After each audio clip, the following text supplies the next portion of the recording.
Right. I think we're live. Mic check 1 2 1 2. Mic check 1 2 1 2. If anyone in the chat can hear me, just push one.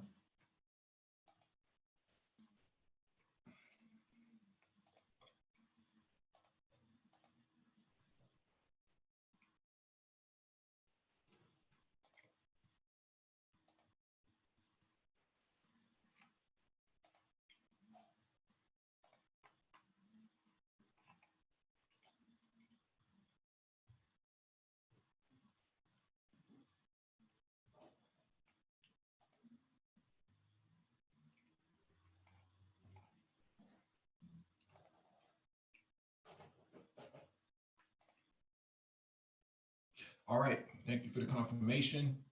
Welcome back to the Black Brain Trust. This is episode 480. Geopolitics. Please hit the like button as you come in. Share the video if possible. Hit that notification bell so you get all the updates from the Black Brain Trust, including those posted on the community tab. There'll be a link in the chat for you to click on if you want to engage in the discussion. When you click on the link, make sure you raise your hand so that one of us can acknowledge you and advance you to the panel.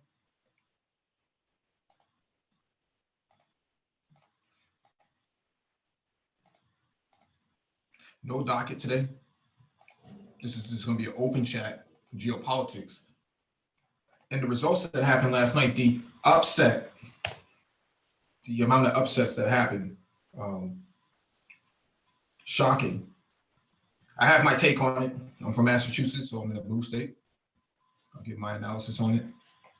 And if anybody else wants to give their analysis on the candidates, feel free to hop on. We're only going to be on for about an hour, hour and a half. So I'll wait for you guys to enroll in. We'll start seeing hands go up. And we'll get cracking.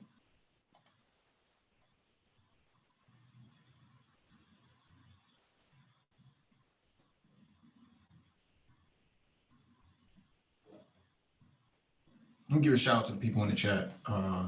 Excalibur, salute. Complex Design, good evening.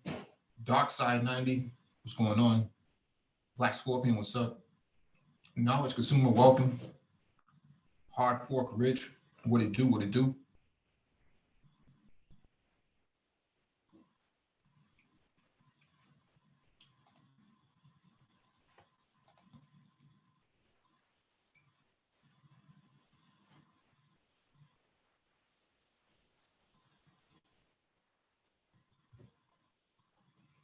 All right.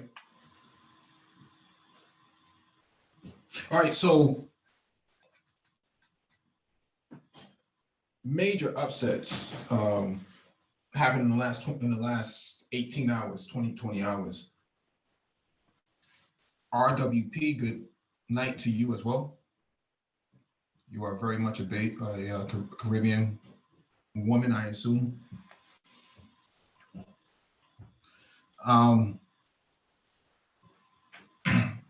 No one expected Biden to come out swinging like this.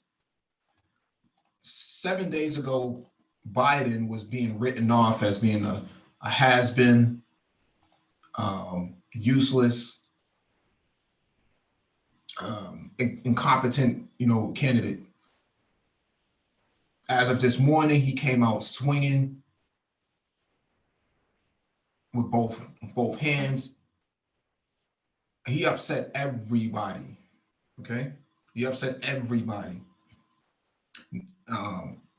Biggest disappointment, Elizabeth Warren in Massachusetts. So she lost in her home state. If you can't own your own backyard, in your own yard, or in your own house, I should say, you are definitely not viable going forward. I predict that she'll drop out in 7 days. That's just me. I can't see how she can stay in, and she can't win her home state. How can you stay in? She was a shoo-in for that. But that proves that middle class white women, especially alphabet ones, were not feeling her like that. Peace, Doug. Peace. What up, Mike? Yo, what's up, man? Chilling. Yeah. And Elizabeth Warren, for all the barking she was doing, she turned off. This is my opinion. She turned off her base by calling Sanders a misogynist. Sanders has a long history of working with women. How can you say something like that? How did you get the galls to come out and try to pull that card? Even the women who rock with you weren't going to rock with you on that. That's because that's the second time she's done that shit. She did it to Bernie back in 2016 by not endorsing him. Mm-hmm. Right? She basically last minute threw him under the bus and rolled with Clinton. Right? This time around, she kind of did the same thing because, see, people like her, what they'll do is if they see the writing on the wall, they'll go ahead and start strategically aligning themselves because, see, they can very well have a position in the next administration. Right? So if they play nice, then, you know, that could be afforded to them. Hillary and Elizabeth Warren got real chummy in 2016 after she did that to Bernie. So part of me still thinks here that she's largely in good graces with kind of like that establishment side. So I wouldn't be surprised if you know, if Biden ended up, you know, if Biden ended up winning, man, if you know, someone like a Warren ran as the vice, or she took some sort of advisor position. I see it as strategic positioning, basically. Yeah, she would make. I don't think she would make a good vice president, but I think she would make a good. Like Secretary of State or something. No, not Secretary of State. She would make a good. Like what Valerie Jarrett was. No, Obama. Betsy DeVos. Oh, okay. Yeah. Secretary of Education or whatever that is. Yeah, that's her place. That really is her zone because she's actually her profession is as a teacher. Yeah. Yeah, that's her stomping ground. That's exactly where she needs to be. That's why she should have dropped out after the last debate. She should have just dropped out. But she thought that she can get to the top. You know, she's see, what people don't understand is that her staying in actually disrupts Bernie's support because her supporters would naturally gravitate towards Bernie anyways. That's what they were looking for. She's not 100% on board with Bernie, and that's fractionalizes the support for Bernie, and so he can't go full steam ahead because she's in the way. Well, and I think honestly, man, like I said, man, something told me back in 2016 when she kind of did that flip that's her whole role in this. Mm-hmm. Remember, like you remember back in like maybe like the late 80s, early 90s, Ralph Nader was always that guy. Yeah. Right. Ralph Nader was the dude that would always flip the Democratic vote. Mm-hmm. And he would always pop up at the most opportune time. Like when just when the race was so like you bring Ralph Nader in, all of a sudden he starts floating around. Everybody's like, oh, well now, you know, this guy's coming in, he's going to split the vote. So she's kind of like the new Ralph Nader in some ways. Yeah. The same thing with Ross Perot in 92. Upset, you know. Same thing with him. Yep, you're right. Upset Bush. So what I'm saying here is that, you know, Elizabeth Warren is a bit of poison ivy right now. You know, she, you know, she's pretty benign when left alone, but you know, you throw her into the race, she's a big headache, man. You know, not for the good either. She is not going to go toe to toe with Trump. I'm sorry, it's not going to work that way. Even Hillary Clinton couldn't go toe to toe with Trump. Although you could say she's much older, they don't have the kahunas to step to Trump like that. Trump is a freight train when it comes to commanding the floor. He's a real, like, people talk about alpha males, beta males. Trump is a real alpha male. That's how he runs. He will literally call Elizabeth Warren, he'll call her Pocahontas, dude, like on the debate stage. Like that's how raw he is with it. Yeah, I mean, he bullies people he belittles people, but at the same time, he's a real alpha man. He stands his ground. Very few people can actually do that on stage like that. There's very few people. Even Obama. Remember when Obama in 2012 was debating Mitt Romney, and they both took their jackets off. Those are two alpha males really about to get down. Yep. People don't really understand the real definition of an alpha male. That's happening in real time. In the manosphere, we kind of, throw that term around, about who sleeps with who and stuff like that. But nah, man, that's a real alpha male. Trump is that's a very rudimentary understanding of what an alpha male is. But if you want a good indicator of what that is on the global stage, look at someone like a Donald Trump. Look at someone like a goddamn Vladimir Putin. Okay, that's a real guy, not no sex nothing. We're talking global power or something. That's an alpha male. Mm-hmm. Mm-hmm. Yeah, you could say the same thing about what's his face, Duterte, another what would be considered an alpha male. He kind of just struts around. He never dresses up. He's always in his own comfortable gear. Kind of does. Yeah, he kind of doesn't really care. Yeah, what they call it, a Bermuda shirt. One of them look like a Hawaiian print shirts with some flip flops. Well, I don't know about flip flops. He does walk around in some moccasins and stuff like that. It's something like that. Yeah, some boat shoes and stuff like that. Well, some Sperry's. Sperry's. Some Sperry's. Yeah. Yeah. But yeah, in order to go up against Trump, you're going to need a lot more than Elizabeth Warren. She's not the business like that, man. She's not it, man. So I am very shocked that she will lose Massachusetts. With that's her stomping ground. How can you lose that? It's still being a race. No, you're not in a race anymore. Once you lose your own your own house, it's over. Yeah, it's over. Yeah, it's over, man. Yeah, if your own folks don't support you, who else is? Yeah. And the thing is, her support came from white women, and it didn't really come from anybody else, right? With middle-class white women, 4 years of education, bachelor's degree, middle class, middle age, I should say, the Gen Xers, the 35 to 49 demographic, or I should say 35, 38 to 49 demographic. That's her base. She has a younger base too, that millennial base. But the problem is that millennial base is also shared with Sanders. They like Sanders. California likes Sanders. Latinos like Sanders. That's what they they like him. They like the stuff he's talking about, even though he comes from Vermont. Mm-hmm. So Elizabeth Warren, she's a speed bump, man. She's really causing a lot of distraction, in the party itself. And we really, the party doesn't need her right now. She should have just bowed out last debate, called it a day, and worked out something with Bernie behind the scenes and said, hey, make me your Secretary of Education.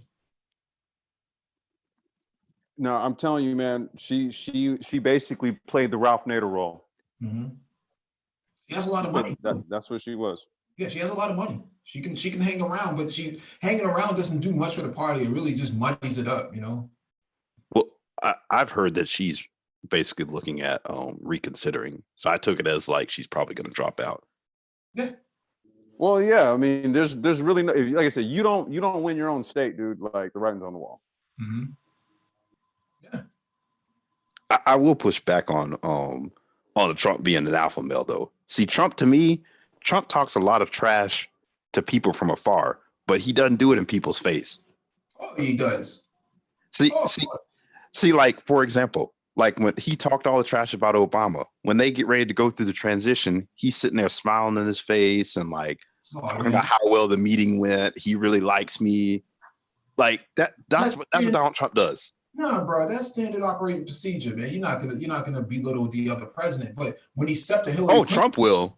No, Trump will. What I'm saying is when he stepped to Hillary Clinton in that final debate that they had, and he called out Bill Clinton as being with Monica Lewinsky, that charge. When he brought that up, he torpedoed that whole. He ethered her, man. He torpedoed her. I mean, they was left speechless. Even people in the audience were left speechless. Like your husband damn near got impeached for getting a BJ and splashing off on a chick in the Oval Office, and you bringing me up? Yeah. Like, bitch, please. Yeah. So he in my opinion, his bravado is what's keeping him, is what, solidified his base. That's what they believe him. They're following him. That's what's making him alpha. Not because so much, he talks a lot of trash. It's people believe in his message and believe in his posture and his position, and they're willing to follow. These are white men and white women, right? White women. He got more support for white women than Clinton, got, right? Almost equivalency, I think. Something. Yeah, no. The thing with Trump is a good salesman. I'll give him that. He's a good salesman, and he believes everything he says. Even if it's a lie, he believes it. He says it with conviction. Mm-hmm. That's the thing that sells so much. Like, even if you listen to him talk about, things that he's obviously lying about, in his mind, like, I said it, so it's true. Mm-hmm. That's why he's able to do so well with at least with people who don't care about facts. Yeah, he speaks with conviction. Even if it doesn't make sense, he speaks with conviction. Well, and that's the whole thing. It's whether you waver in the face of opposition or not. And that's the thing, dude. Like, Trump will pop off. Mm-hmm. He don't give a shit.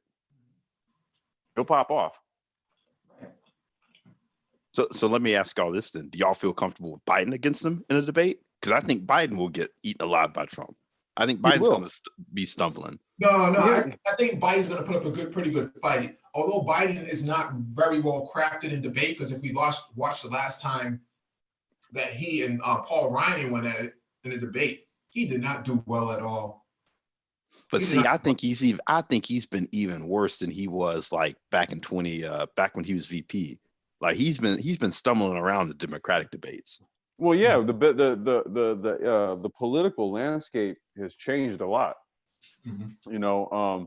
I think he doesn't really understand the nuances and the sensitivities of this new Democratic base that leans socialist. Oh yeah, so absolutely.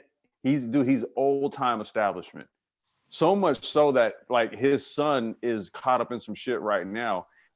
Trump is waiting to pull that card out the back pocket on his ass. He's waiting to slap him about the head, neck, and face in the media over this shit. He's licking his chops. He's like, all right, if you sending me Biden, send him. Mm-hmm.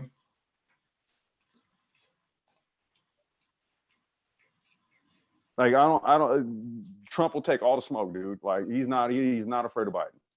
No. I always thought, I don't even know if he's gonna. I don't know if Biden doesn't have really a base. I mean, he has the moderate part of the Democratic Party, and like, I guess he's banking on, people who are Republicans who don't like Trump, but you don't have an enthusiastic base, other than, I guess you could say, black people.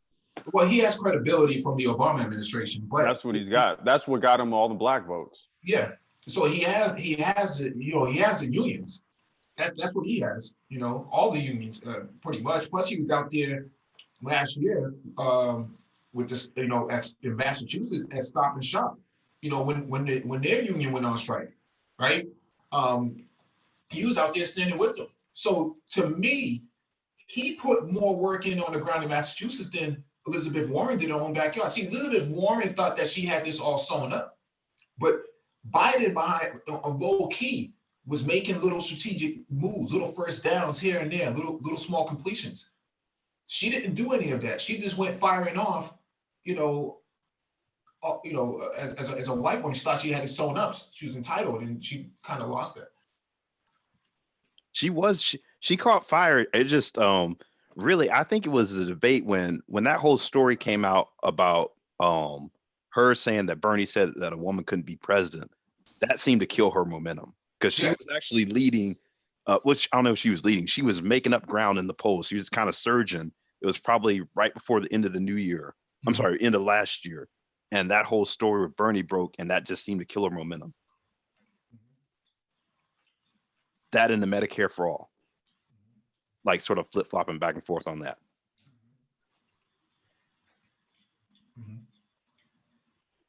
Yeah, I hope she does drop out, because I was telling my friend last night, I was like, when you look at like Maine, Massachusetts, part of the reason Biden was able to win those was because Warren was there. Yeah,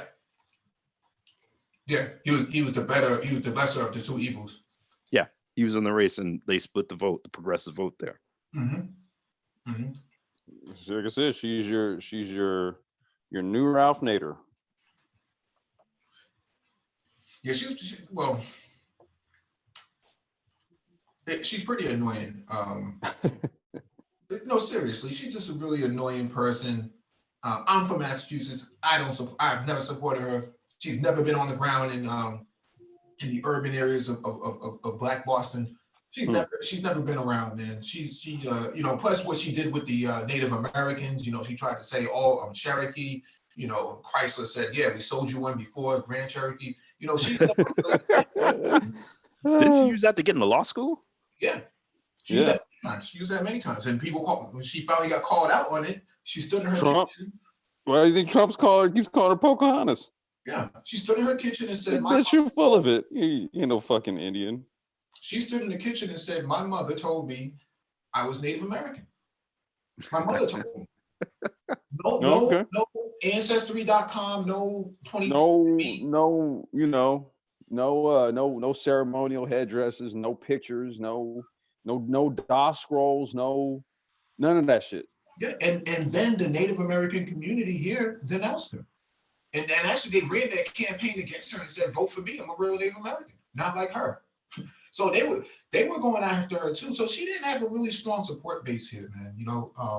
She probably had the suburban white female, Gen Xer, but she didn't have a really strong millennial base here at all. She was a little bit of a joke.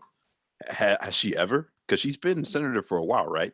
Yeah, it's the Obama administration. Yeah. So, I mean, has her support always been like suburban type of women, and I'm assuming teachers? Yeah. A lot of your LGBTQ, your feminists. She was really strong with the feminists, but the feminists, they're very fickle. And so you do something that's not consistent with their immediate views, then what happens here is they drop you immediately. They really don't screw with you like that. So, she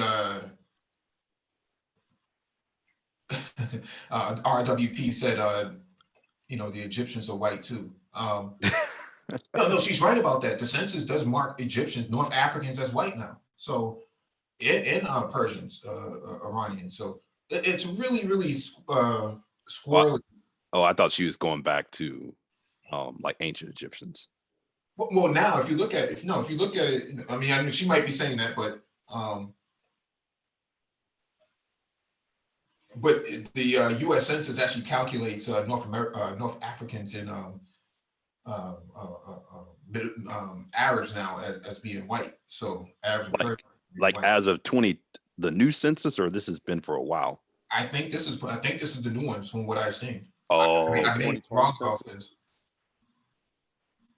They're trying to increase. This is for political purposes. They're just trying to increase their base. So now Arabs are going to be white. So Ilhan Omar is going to be white. I don't know if she's Arab. She would be Somalian. If anything, she's South. She's more South. She's Somali. She's African. Yeah. I didn't see the numbers for her. I'm not sure she's been what she did in Minnesota. It's because she's pretty screwed up herself now. But Biden came out swinging, unexpected. When I saw the results come in, I was blown away. I said, "What? He took Massachusetts? What? He took Maine? How can you lose your backyard if you're Elizabeth Warren?" Because no one ever believed in her, man. And I mean, if you have to vote establishment, the only legit establishment candidate was Biden. Look at who was there. I mean, I voted for Tulsi yesterday, so that's who was long planning to get my vote. Yeah, because Yang wasn't on it, so hey. Yeah, I support Tulsi as well. Right, but I mean, when you just look at who was left on there to vote for, if you had to go establishment, if you kind of just had to make a guess at what the traditional Democratic voter was going to do, they were going to go Obama era. Mm-hmm. Yeah, I heard Obama gave Pete Buttigieg the phone call to drop out. So yeah. And then he endorsed Biden. What's his name? Steyer dropped out. Yep. Yeah. Buttigieg dropped out, and Bloomberg, then Warren dropped out. not Warren. I Bloomberg. mean, Klobuchar. Klobuchar. I'm sorry, Klobuchar. Yeah. But the crazy thing with Obama is, and I've talked to a cousin about this. He's always said it. He's never once endorsed Biden. He tried to talk Biden out of running. That's the crazy thing. Well, the reason why he hasn't given him an open endorsement yet is because Trump pulled that whole Ukrainian deal thing out there. So Hunter Biden. Huh? Yeah, Hunter yeah. Biden. Well, Hunter Biden. So I mean, it looks real bad on the Democrats if Obama throws his weight behind somebody and then Trump just goes full Monty on that shit. Because because like for all this stuff that they tried to drum up with Trump and the Russians and all this and all that, Trump, okay, that really showed itself to be inconclusive, to be in all actuality. That was inconclusive. Like no one ever really found anything with regards to that. Or at least if they did find something, it wasn't exactly on the basis of what was being alleged. Well, the Mueller report reports that. The Mueller report reports it, but No, it was the reports that there's nothing there. right. That's what I mean. But the thing about it is this: there's something there with that whole Hunter Biden Ukrainian sitting on the board of an energy firm or energy conglomerate, and there's something to that. There's something to the $80,000 a month he gets paid. Well, he's not there now. He's in Cali now, driving around in a Ferrari, what do you call it? A 458, I think. Oh shit. Okay. So he's running around in that, but he's paying. Now he's an artist. Now he does graffiti and stuff like that. Oh, get out of here! Are you serious? Yeah, go look that up, man. He's a graffiti artist now. Oh shit. Yeah, he does a few dead letters, and now he's a graffiti artist. So you cannot make this shit up. Throwing up bubble letters, and now he's a graffiti artist. So he's just. That's what he's doing now. Well, he's instead of Hunter Biden, he's Hunter Picasso now. Street artist. Yeah. Wow. Here's my piece. Here's my Bible. Look at my Bible. Yeah, I got a art showing at a gallery in downtown. Yeah, it should come through. Yeah, out there with fixie caps. So. Oh shit. Okay. Yeah, go ahead. I was gonna ask Complex. So you don't like Bernie? Because you said you voted for Gabbard. I voted for Tulsi Gabbard. Gotta support Tulsi, man. Yeah. I mean, they're trying to do whatever they can to silence her, man. Wait, she dropped out, right? No, she didn't. No. She's on the ballot. She got a delegate from Samoa. Yeah. Oh, really? I didn't know that. I thought she dropped out. No. Nah, dude. The thing is, she's part Samoan. So she still has a lot of support. Yeah. She's got a lot of support, dude, over here, like in California, especially in the island nations. Yeah. Yeah, she's got a whole lot of support, dude. Okay, no, I just didn't realize she was still in the race. Because technically, all these people dropped out on the moderates dropped out, but they still saw some like people who still voted for him. So no, Tulsi can go either way. If this doesn't work out, Trump could tap her for Secretary of State and Pompeo drops out. That's very, very interesting. See, my angle on Tulsi was that, dude, she's got military experience.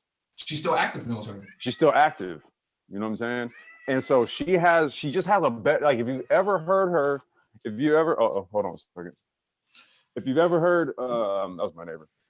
If you've ever heard Tulsi speak, like especially like in the media, and like when the talking heads try to like really come at her with some old silly shit, like there's a certain way she deals with it because she's just on some like, look, bitch, like I done literally put in work in these military streets, okay? Like, don't play me.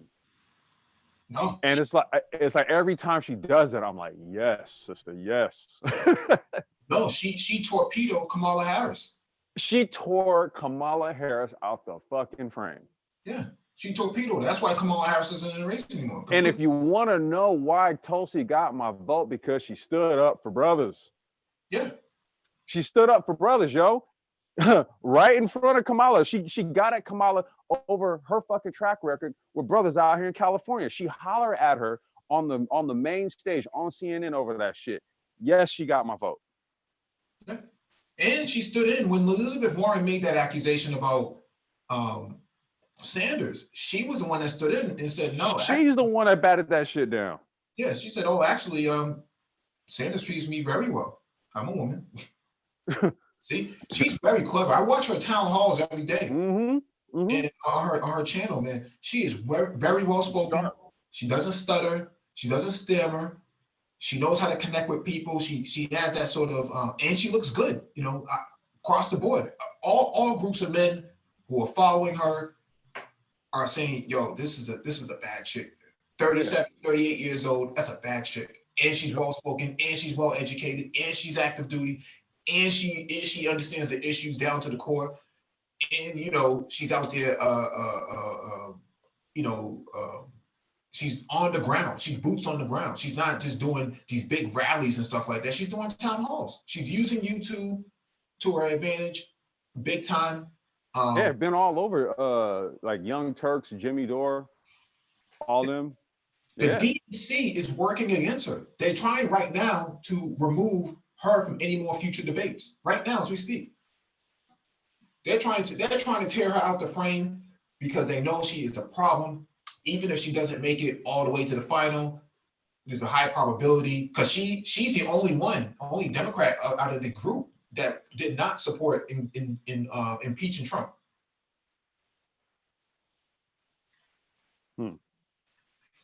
So she's a problem. She's a thorn. And you know, if I'm Trump or the Trump administration, they got to be looking at her for a position. They got to be, because Secretary of State would be the one. Yeah, she would be perfect for that. She'd be perfect for that shit. Sharp on foreign policy. Yeah. She'd be the one. She'd be the one for that shit. Mm-hmm. Hey, Mike, who we talking about specifically here? Tulsi Gabbard. What up, coming in on this conversation? What's up, Complex? What's going on? Hey, we talking about Tulsi Gabbard. Pretty good, man. Okay. All right. Yeah, we're saying we're speculating you guys that. Think okay? Well, we're speculating. Mike he put out a very good thought that, you know, if Trump is reelected and Pompeo steps down, he taps Tulsi Gabbard as the Secretary of State. And we kind of went over her intangibles, why she would make a good Secretary of State, and that's a bipartisan position.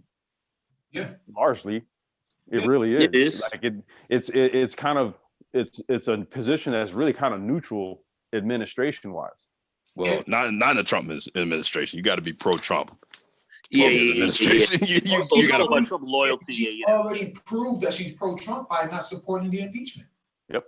That's a strong move on her behalf. Think about it, dude. And she could, if she doesn't get the Secretary of State role, she could be ambassador to the UN. What has Trump actually said negative about Tulsi Gabbard? He hasn't said anything. He hasn't said anything. He hasn't She is a wild card, man. She's a big wild card. Yep.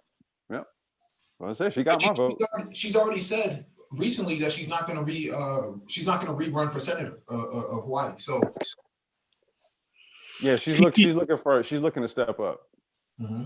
And she's fairly young too. She's 37. She'll be 38 this year. So yeah, that's young.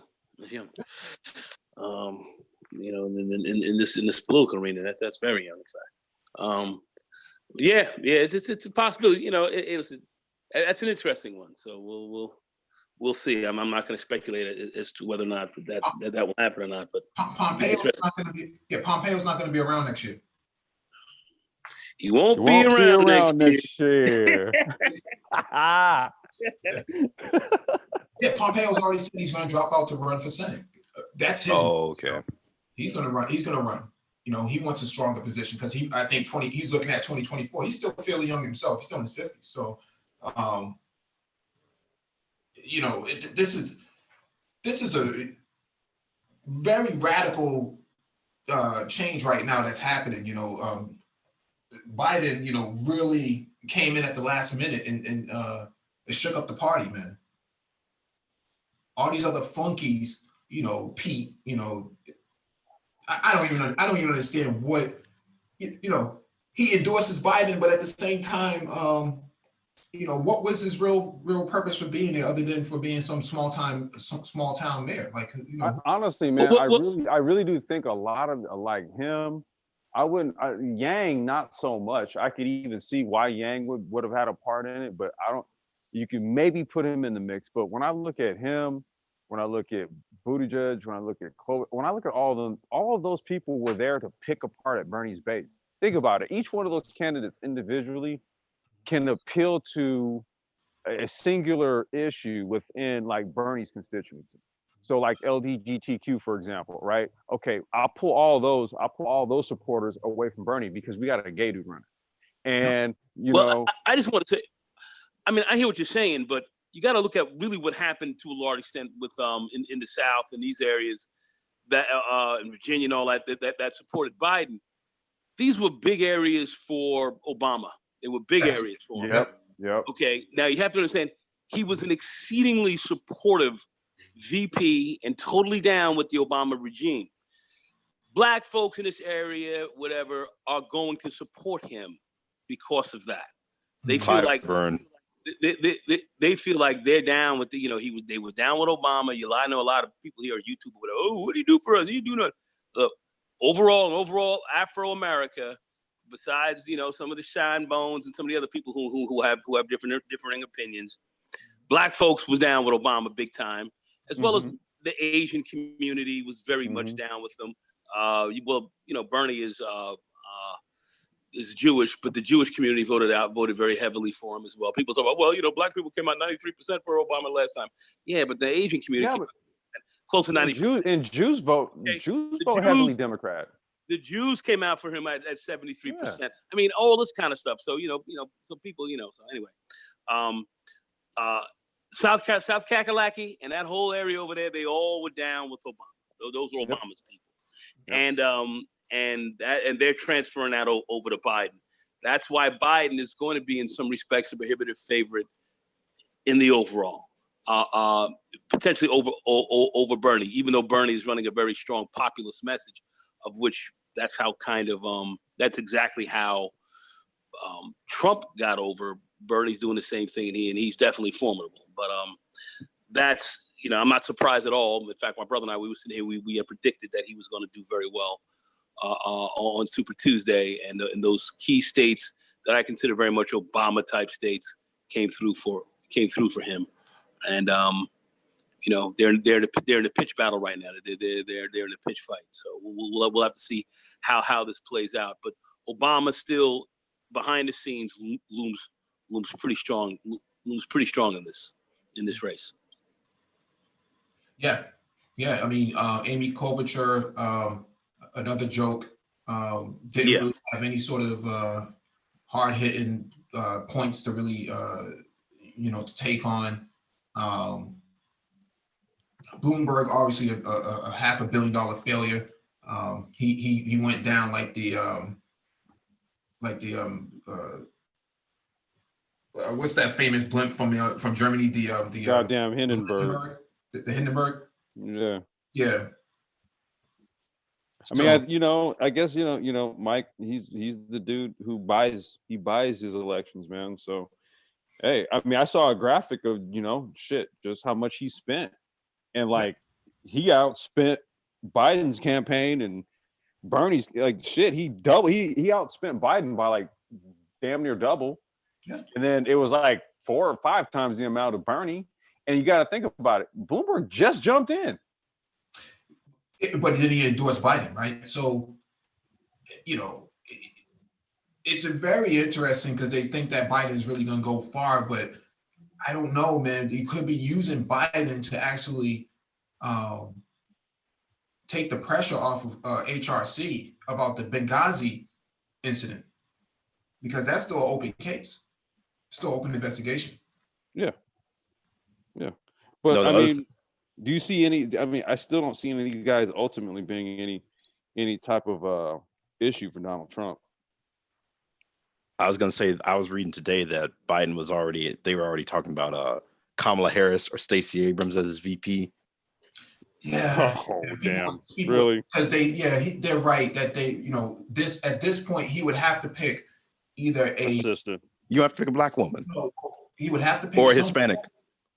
He have to pick some form of female liberal. He would have to pick some extreme liberal. Why? I mean, he couldn't pick a black man. That's never going to work. But it would have to be somebody somebody who's extremely liberal, who's not white.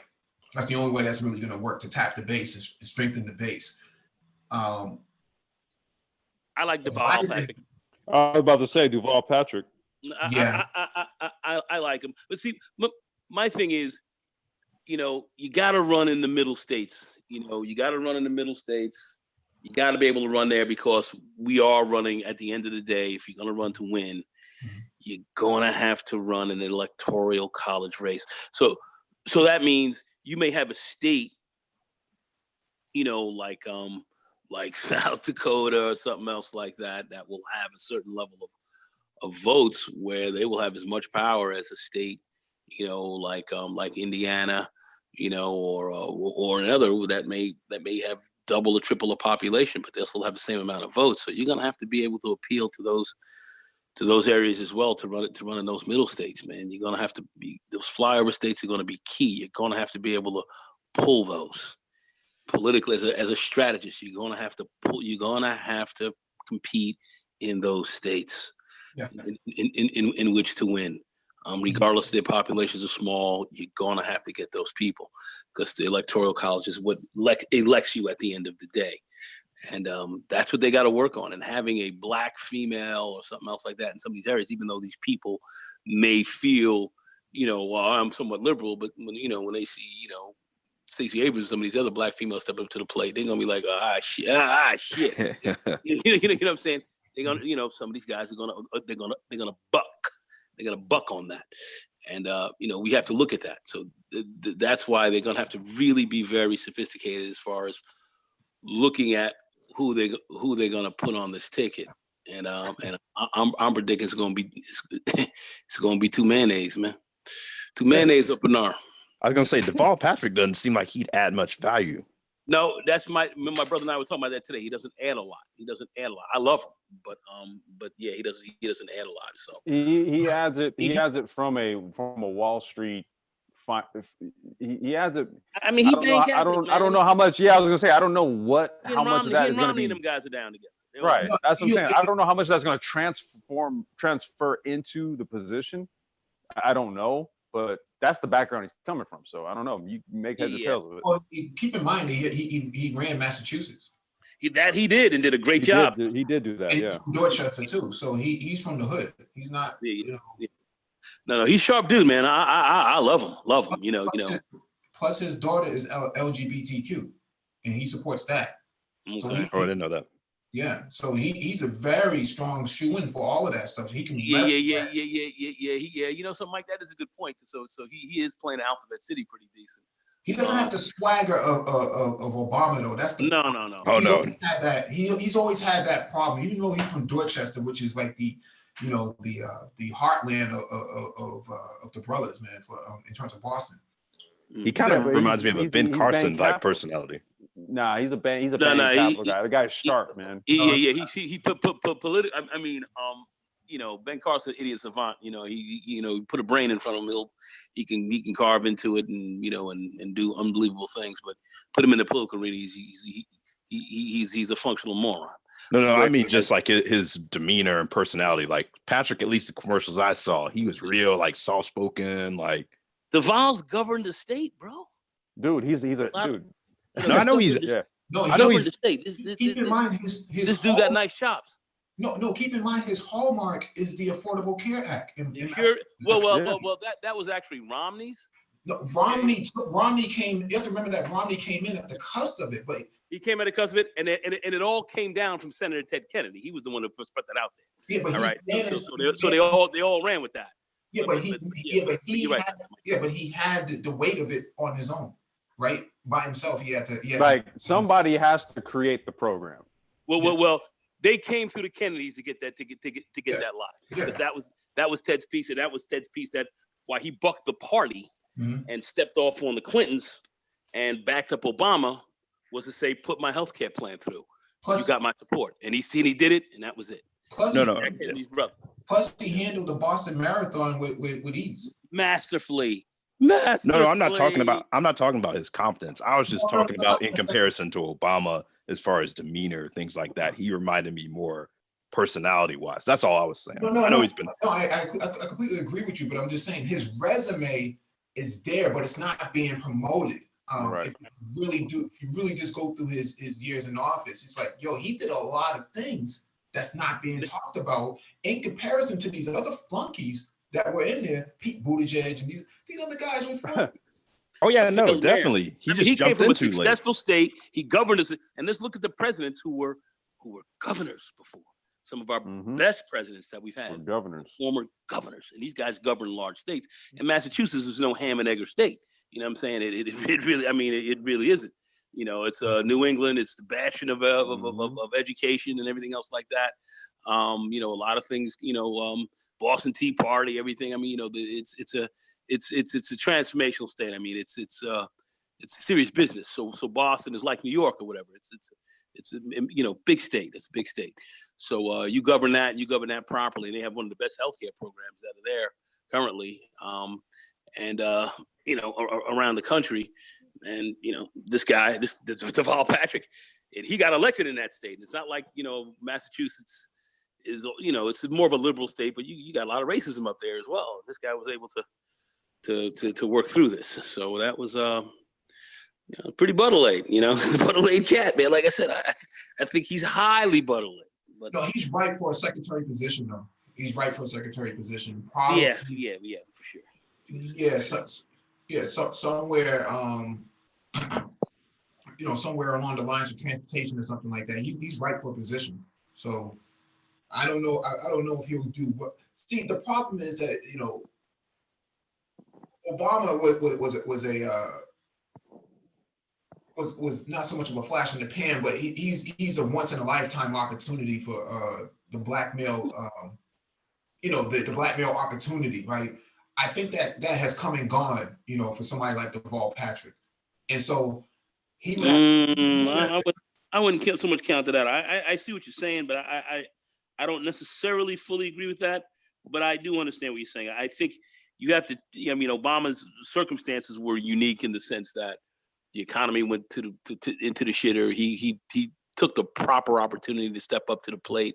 The timing and all, you know, the stars and everything else aligned for him properly, and his timing was perfect, and he was able to get in there. There's no doubt about it. But could another black person, because we've seen it, you know, when my grandsons walk around, about Obama, you know, young cats, you know, seen us in that office. It's you know, people can see that this can happen. Yeah, but it's a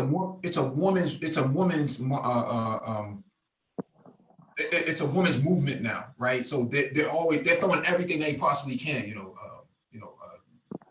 Stacey Abrams, you know, Elizabeth Warren, you know, Amy Klobuchar. They're throwing everything they possibly can. Throwing a black man in the pan right now doesn't seem like a good mix.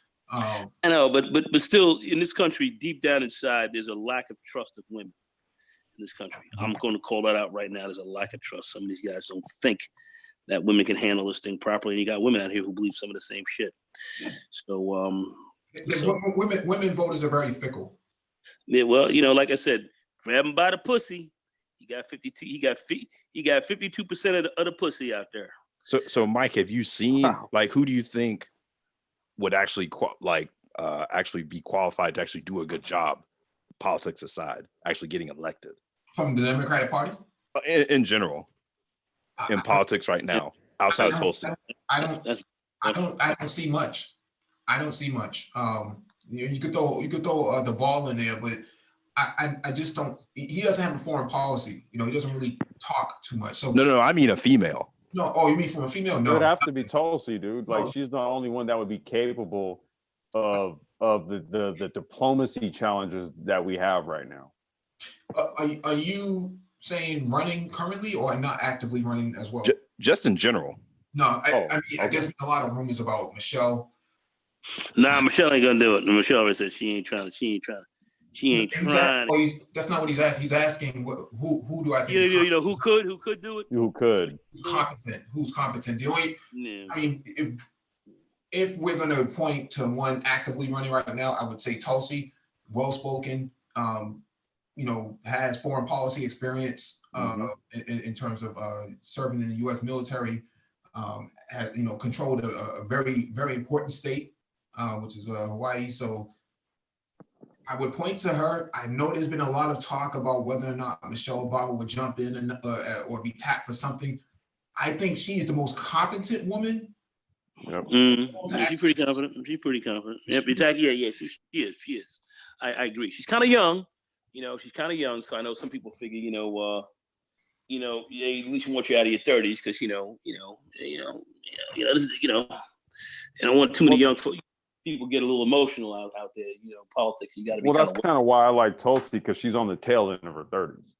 Yeah. Like, she's seen enough. She's young enough. She's young enough to represent a long-term vision, old enough to have seen enough to know how this works. Like she has the right mix of intangibles, dude. Yeah. Yeah, I would tend to agree. I just kind of know, for a large part of the public, how a lot of people feel. A lot of folks, especially voters and so forth, they're rather conservative. Guys my age and stuff like that, dipping around, kind of conservative, distrustful of women to a large extent.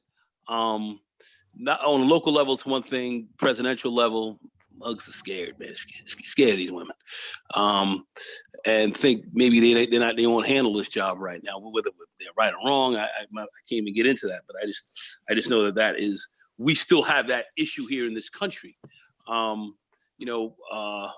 It's probably geographically too, like outside the metro areas.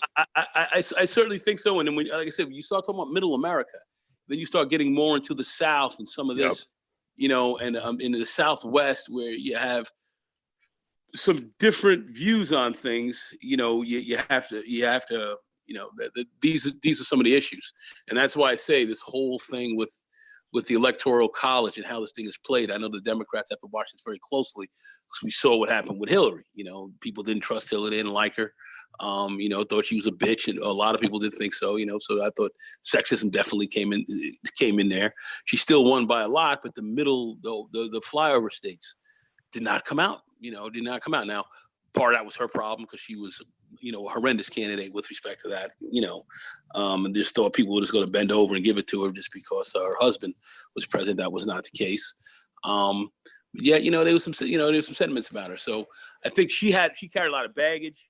I think some of the female piece did come out. Could a real good female come out and garner these people?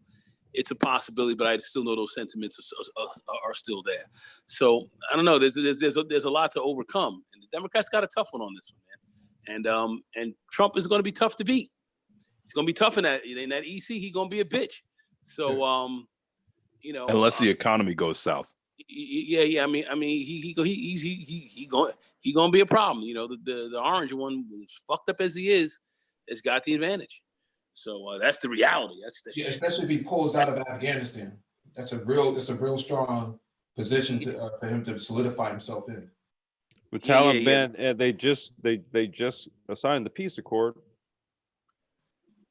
Yeah. He's going to be tough. So who are they going to be able to put together for this? I don't know.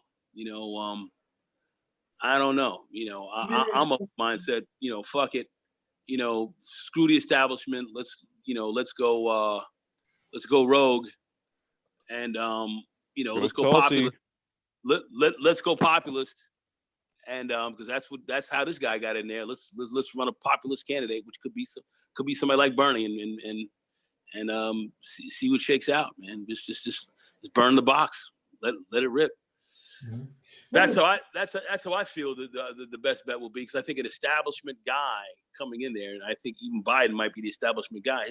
People will just look at him like, Well, a lot of people went for Trump because he was kind of He was anti-establishment. anti-establishment. Yeah. And that sentiment is still out there. That hasn't gone anywhere. I mean, you got your racists and savages and so forth out there, but outside of those animals, you have, a real sentiment of anti-establishment out there. Oh yeah, And Congress has a approval rating that's in the negative. I mean, sorry, not in the negative, in the single digits. So establishment play is risky in that in and of itself. Exactly. So we're on a populist move now. So, and it's no longer about ideology. It's coming down now to who are you going to be able to get out to the polls. Mhm. And I think that's what it's about. The ideology's already been set.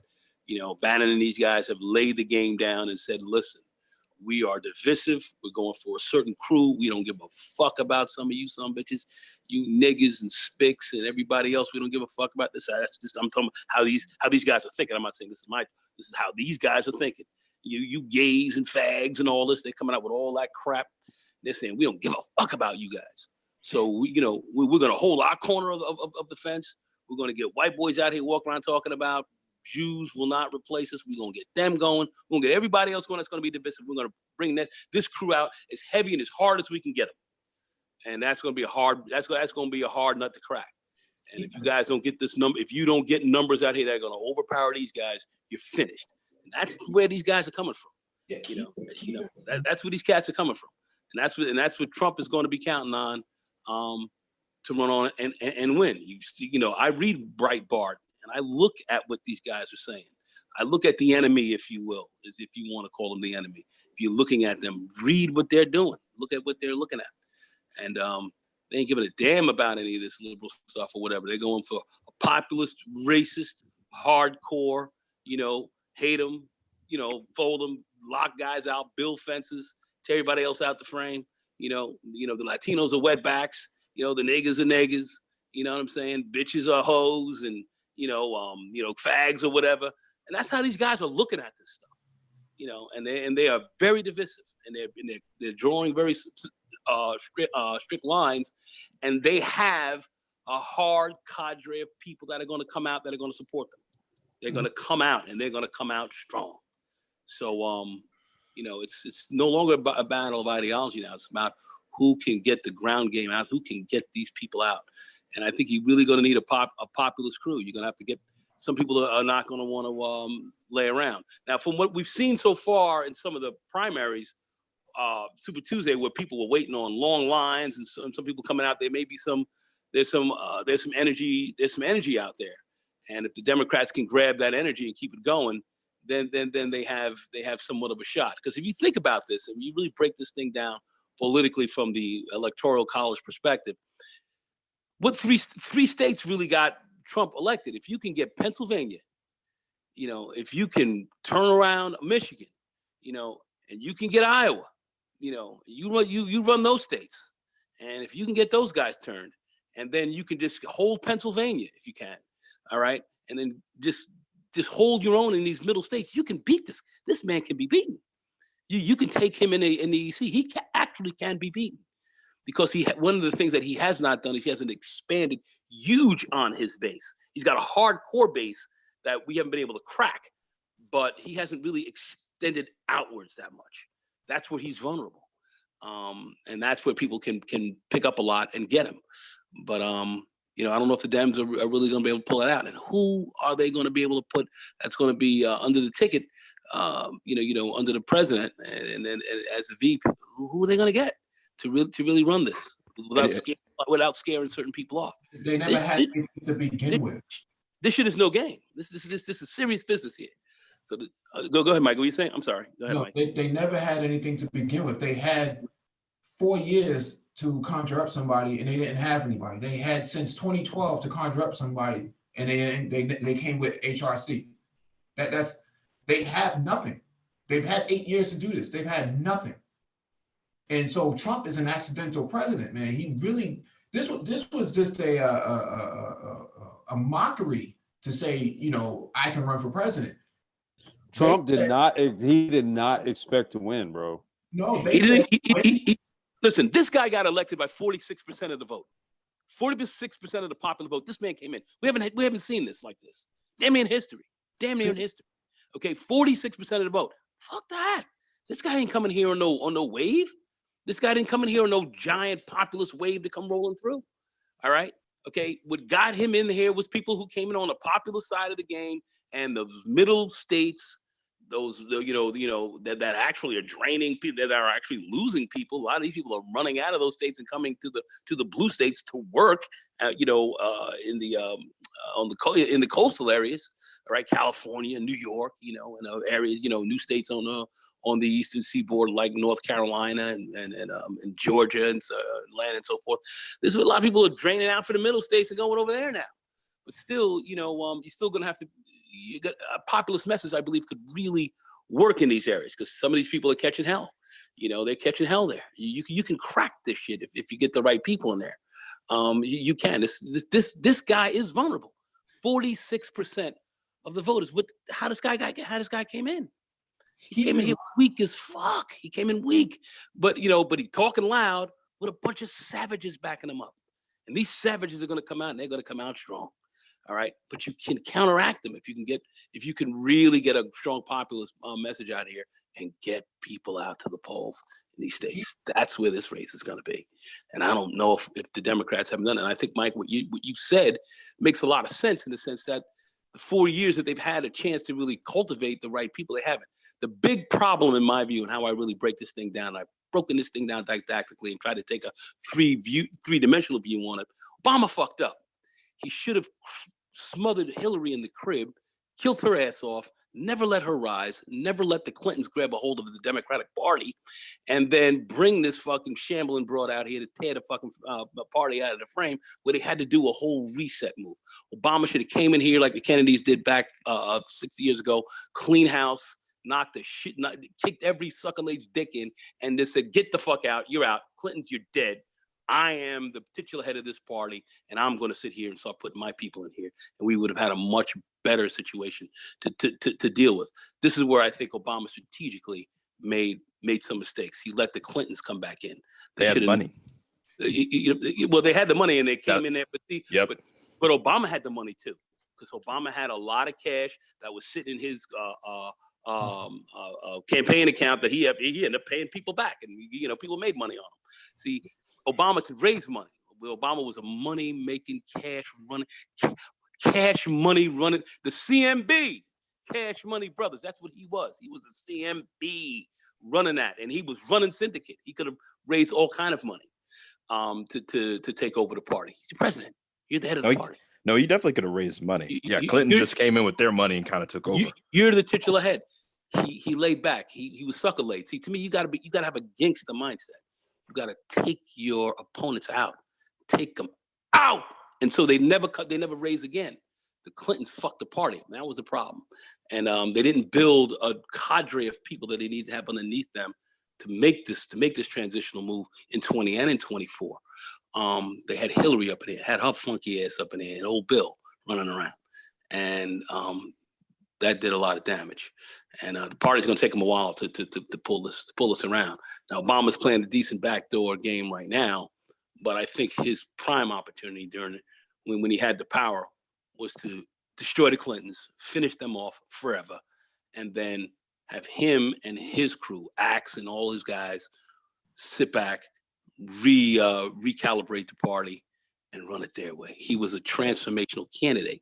He was unique in this regard. He had a unique opportunity. He didn't take advantage of it. That would be my political critique of Obama with respect to taking over and handling the DNC.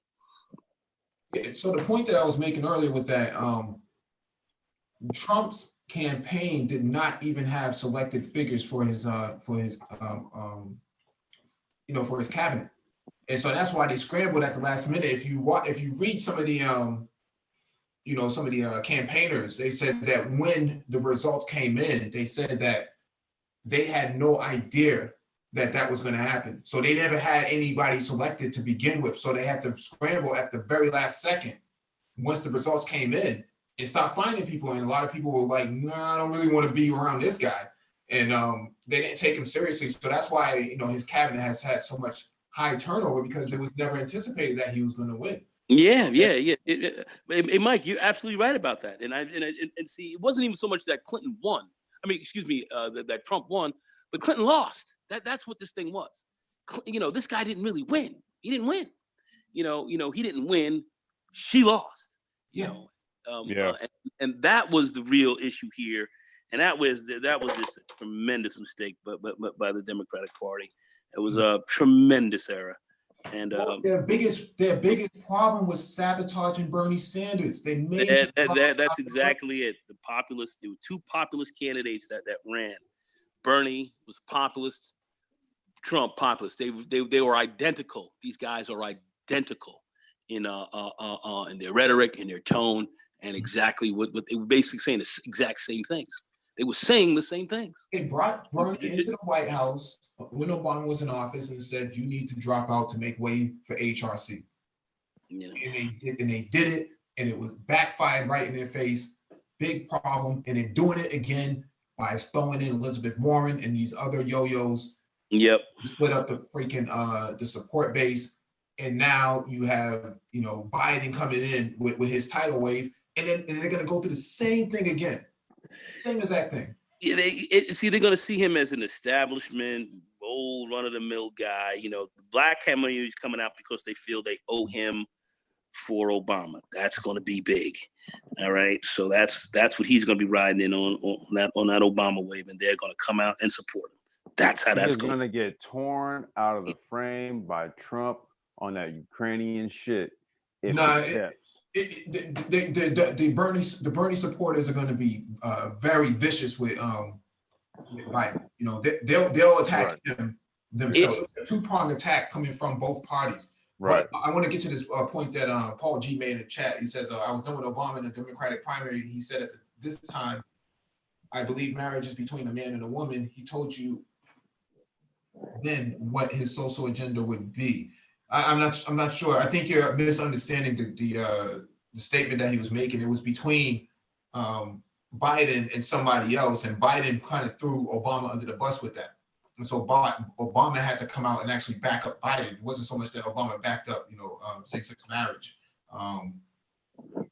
This is a very much a conundrum of the Democratic Party, where they're constantly pandering because they don't really have their base is very fickle.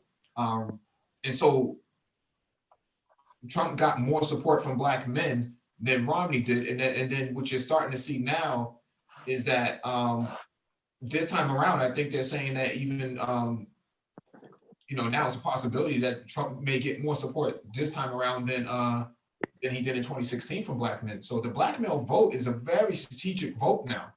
He's trying to peel off black male vote.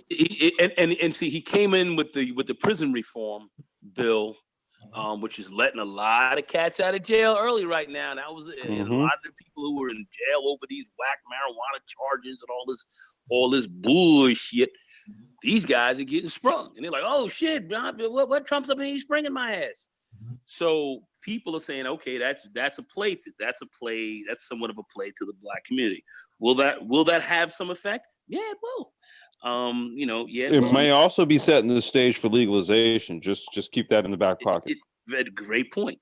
So all that is in there. When you're president, you can give gifts. President's a very powerful position.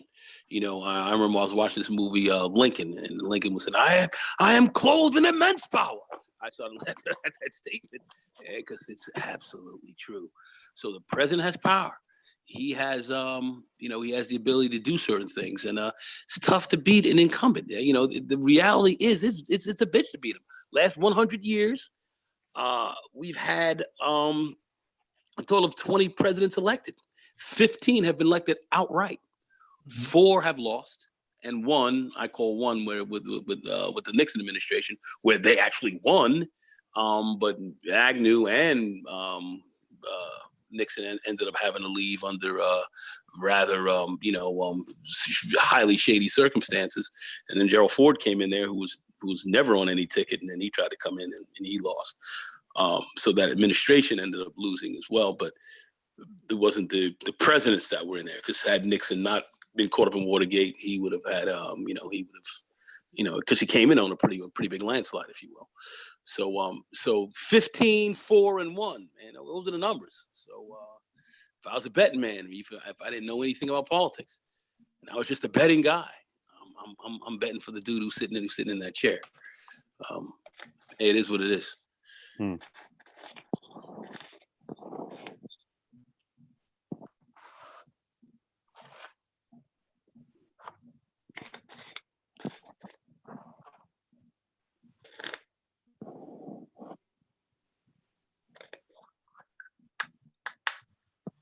Mike, step away.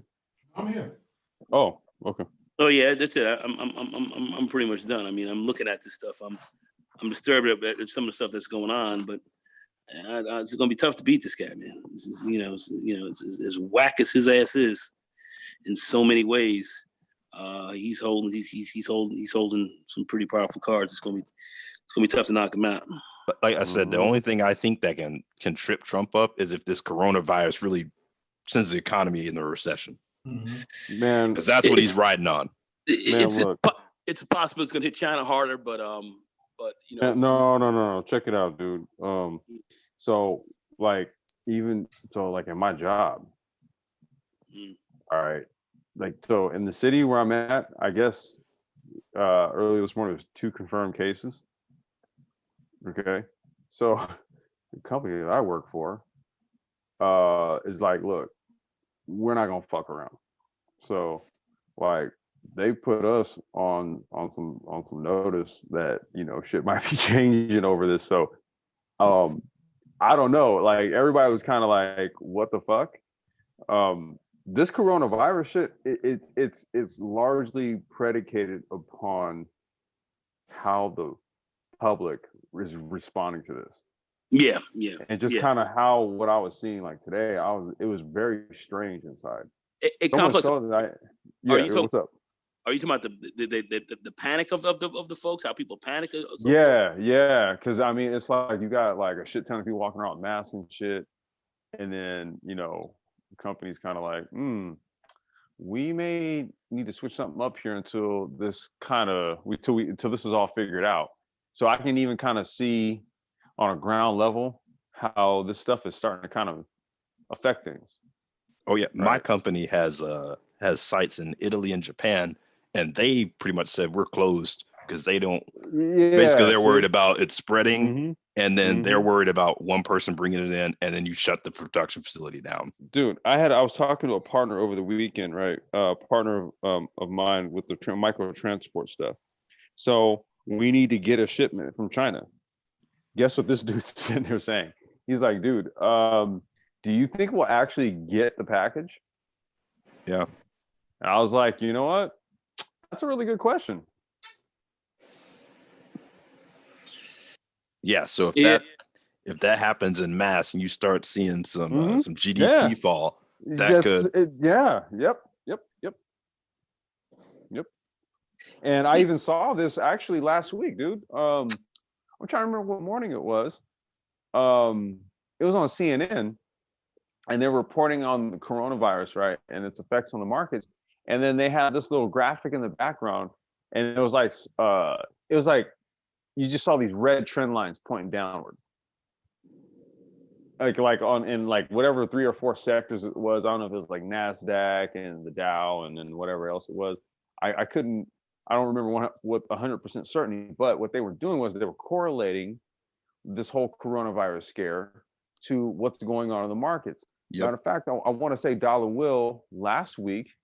So he had done one video, and so there was actually like a wave. There was a lot of activities going on in the market, and Dollar Will, he reported on it. And then it was like literally like a day or two later, it was like, whoa, what the fuck? And it was all this coronavirus scare shit that started affecting the markets. Yeah, markets had its worst week last week since 2008. Yeah, and I've been following, like Dollar Will's been doing videos on it, and I was checking them out, and I'm like, okay. And that was fear, and Dollar Will was right about that. But if I remember SARS, do you guys remember SARS? I remember SARS. Yep. And that Avian flu virus or whatever they called it. You had a big fear of that, and it didn't really come off at the level that folks thought. And one of my neighbors had actually adopted a Chinese kid, and people kind of shunned her. Man, they treated the daughter like there was something wrong with her, and they treated her like there was something wrong with her as well. I thought it was really fucked up from what I saw part of the spectrum. But I thought it was bad how people really were taking that. But anyway, I heard Dr. Phoenix make a comment just the other day. I don't know if he's in the chat right now, but Dr. Phoenix made a comment because I had said, hey, listen, the flu kills a lot of people every year. I know that, it kills people in the thousands. I didn't know how many. He said over 50,000 people a year die from the flu. I'm like, well, I forgot what the number. I didn't really have a handle on the numbers, but he broke that down. 50,000 people, die from the flu, and we're not even that aware of it. So will coronavirus hit like that? I kind of don't think so. I don't think so. I hope I'm right. I hope I'm not wrong. Mostly because the U.S. is insulated from that area, right? It's really insulated. The only way it can come over here is because somebody traveled with it, not so much because it was originated here. Right. China could have a major problem, but see the problem with China, or at least not so much of the problem, but the situation with China is that it's Wuhan was a very secure area for that matter, away from Beijing. So they didn't have mass fall. If it happened in Beijing, you would have mass fallout. Yeah, that's why they do those hospitals up real quick and everything else like that. Said, they call them hospitals, but really it's almost like they set up, kind of like, set up like a warehouse and just threw a lot of beds in there and said, we are getting ready to shut this whole son of a bitch down. And that's kind of what they did. But 50,000 people dying just from regular flu here in the United States every year or so. That's a pretty astounding number. I didn't realize it was that high, and I took a look at it with the CDC, and he was right. So I don't want to say, but I think there's a certain degree of hype with this. There's a lot of hype, a lot of fear being put out there, and I don't think this thing is going to hit like the regular flu that most every one of us, somebody has gotten, and it tends to kill very young or very old people, and we have more aging population, more people, you're gonna have more people dying of this, but anyway, I don't know if coronavirus is gonna hit like that. I don't know if it's gonna take out 50,000 or so people in the United States. I don't know if it's gonna do that. There's 19 variations of it. Yeah, I was gonna say it's already mutated. They were saying that stuff is hard to catch, man. So it keeps moving too. It's not standing still. So whether or not it hits 50,000, I don't think that's neither here nor there. 50,000 people dying from this. Yeah, but how do you control something like that? Because if it keeps moving the way that it does, 50,000 won't matter. It's who's going to get hit by this is really going to be the problem. Because once you start hitting factories and whatnot, and you start shutting down production, dude, that's where I was going. I'm saying 50,000. I'm sorry, bro. That's a lot of. That's a lot of people. That's already a lot of people. Right there. It's a lot of flu, but it's not stopping the economy. It's not stopping the economy. But when you have something like this that makes its way into production facilities, GM, where you got to shut down. Yeah, that becomes. It's true. It's true. Scary. I don't know. Like I said, it's frightening. I'm not gonna front. It is frightening. But I mean, New York has 4 new cases as of today. No, it's a total. They said 6. A total of 6 cases that they had. I've been on it today. I got a good friend of mine, and I'm talking about this guy is dying every year from some crazy disease. He's never sick, but every year he's dying. A tremendous hypochondriac, but yet he's sending me stuff every half hour, damn near, on this coronavirus. It's ill. I think some people in Washington State actually passed away from the shit. Oh yeah, it's been like 4 or 5 people in a nursing home. Yeah, in Washington State. So we got deaths from that shit here. So that's why, like, what happened today at work, it was like everybody was kind of like, damn, okay. All right. I think I see Vic Shepard in the chat. He says the projected numbers are 1 million catching this. So 1 million catch it. How many people are going to die from it? 10% be 100,000. It'll impact men more so than it does women.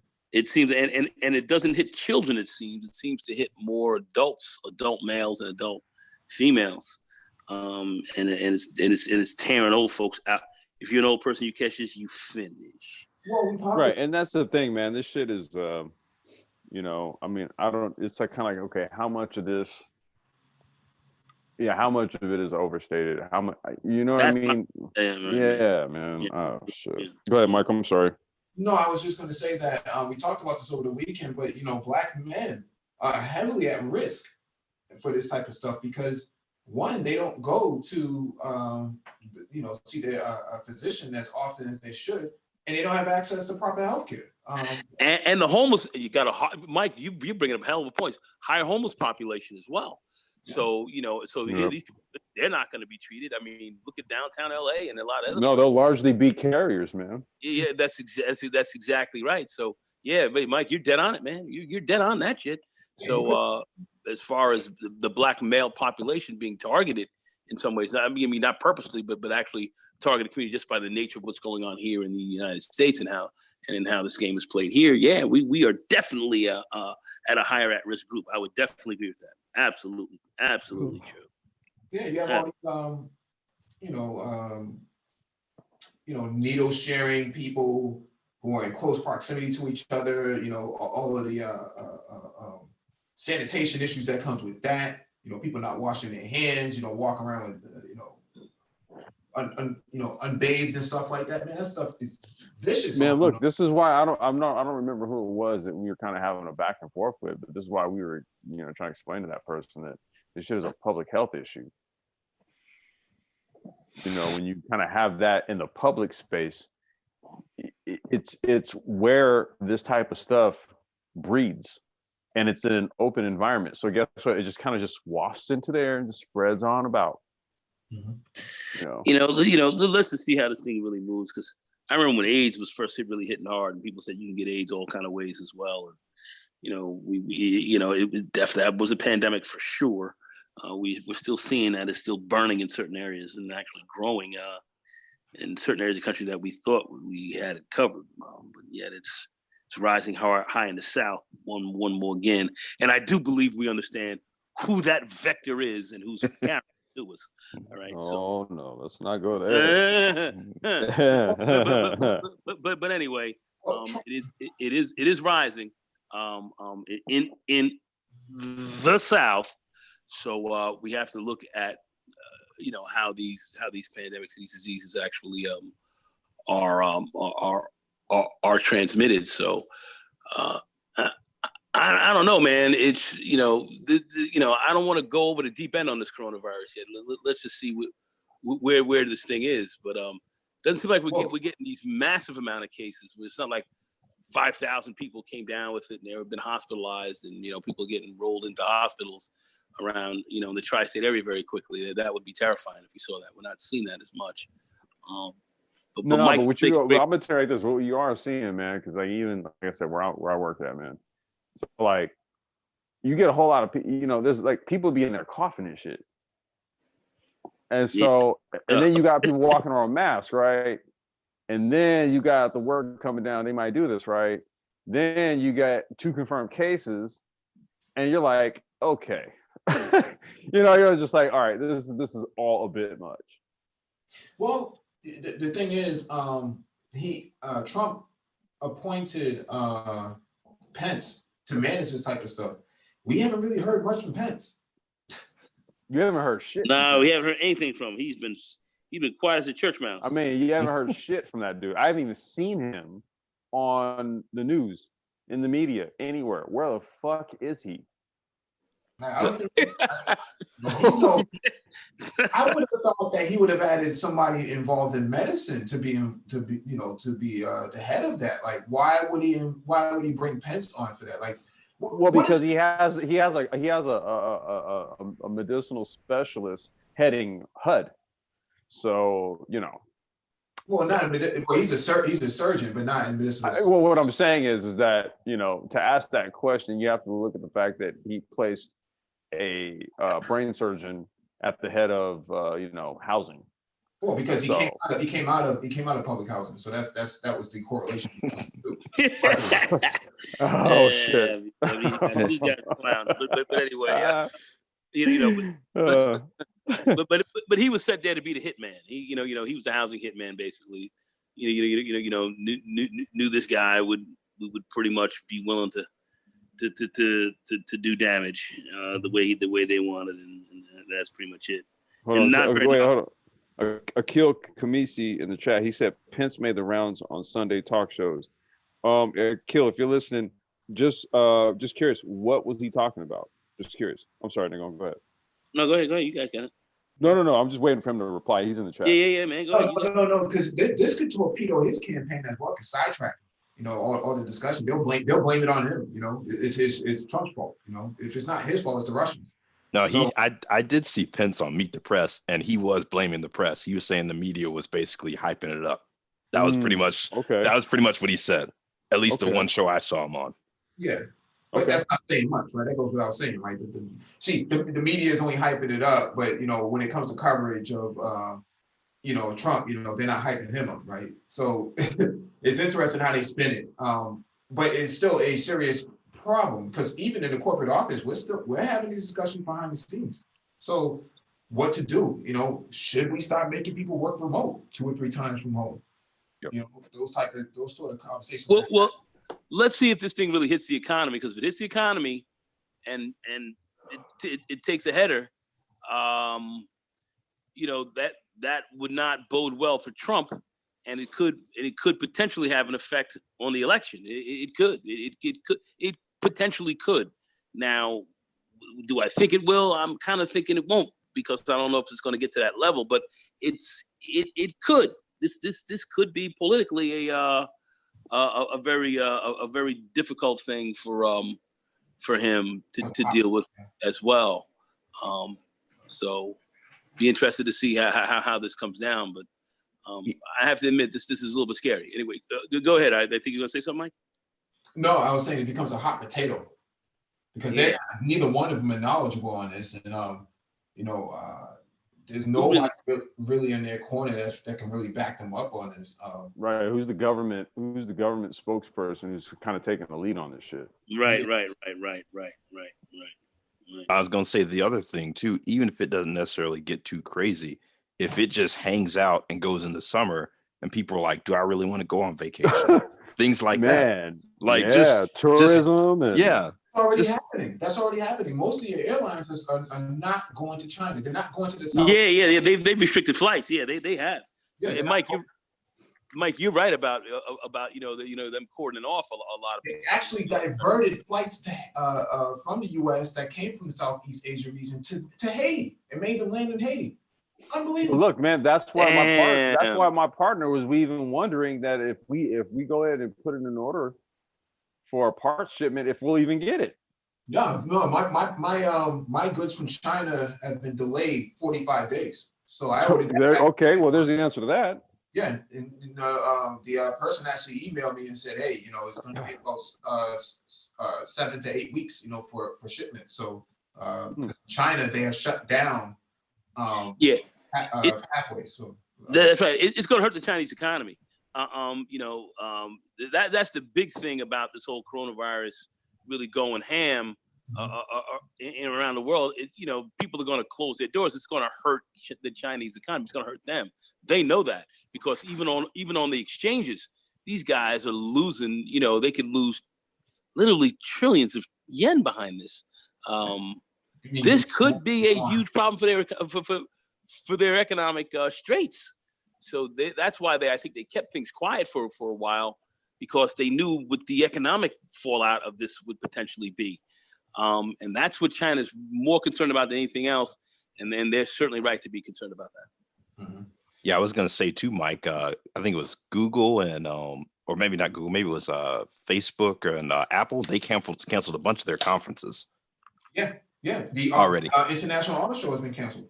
Hold on a second. Now, a couple of my friends, they wanted me to go out to the Arnold bodybuilding thing. Out to the Arnold, to the Arnold Classic that they're having out in Ohio.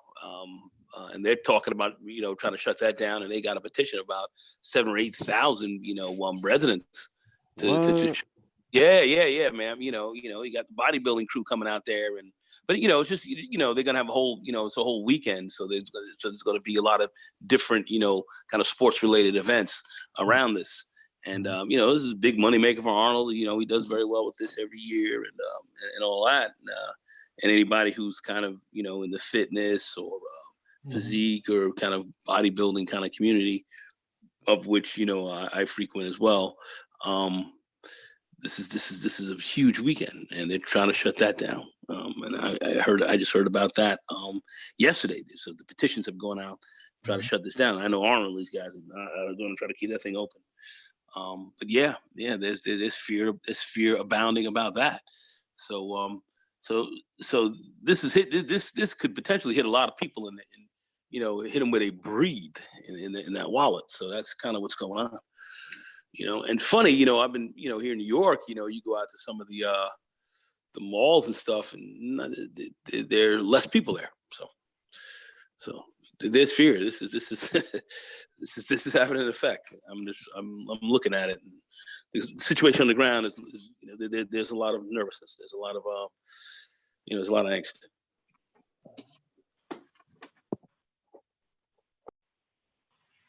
No, I mean, the candidates aren't talking about it. I don't even think they have a response to anything that's going on. They're having these big rallies, but they're not telling people to stay home for that, though. All these people in close proximity to each other, for the Democratic Party, they're not telling people to stay home. No, they're not. No, they certainly not. Man, Tulsi played it well, man. She didn't have these big rallies. She had these town halls, and she used YouTube to her advantage, and she was able to get. When I was watching her last night, she had close to 1,000 people up in there. On her live stream, she had more people on her live stream than she had at the event. She keeps her events very small, very strategic moves. It looks like it's really, populated, but it's really not. You get maybe 20, 30 people up in there, and that's the extent of it. These Biden rallies and stuff like that they're running. There's thousands of people up in these stadiums and whatnot, these gymnasiums and stuff. It's crazy. All this stuff that's going on, and you would run the risk of having something like. Imagine if somebody came out and said, I attended a candidates rally and I contracted the COVID-19 from there. That could torpedo the whole entire party. Nobody would want to show up to these events between now and November. It could blow the joint. It could blow the doors off the whole thing. Yeah, it could. Right, and people walk straight into November unscathed. Yeah.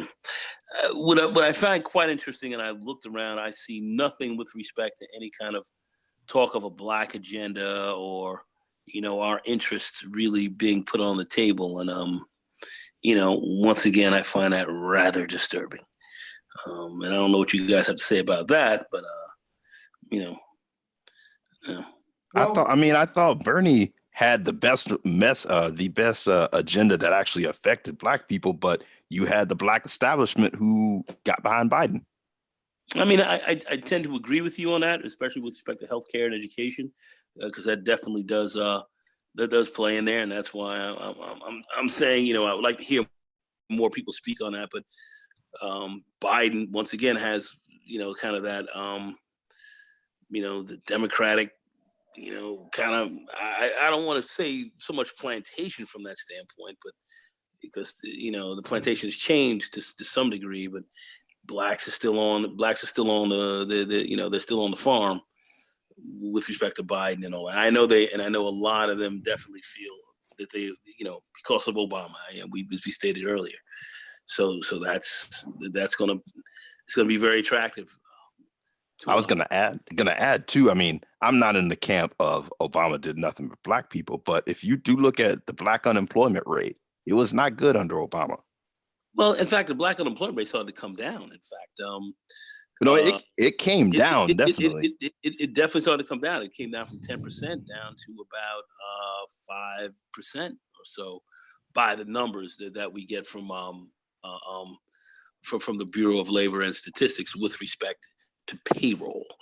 So so those numbers, in fact, actually did come down. It started to come down precipitously under Obama, to be quite frank with you, which is a fact that is not really spoken about.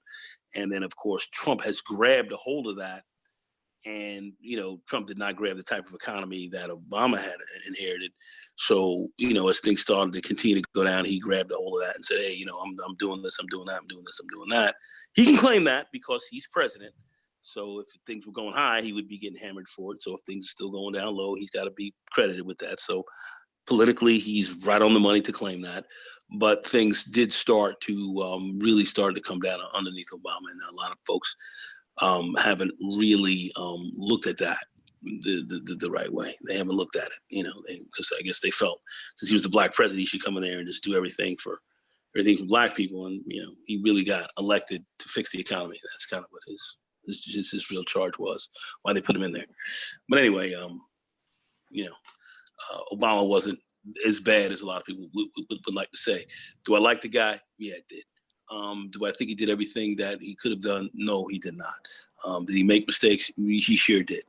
Was he perfect? No way in hell. But I think he was, he was a significant president, and some of what they laid down and what he's put out there has benefited a lot of folks.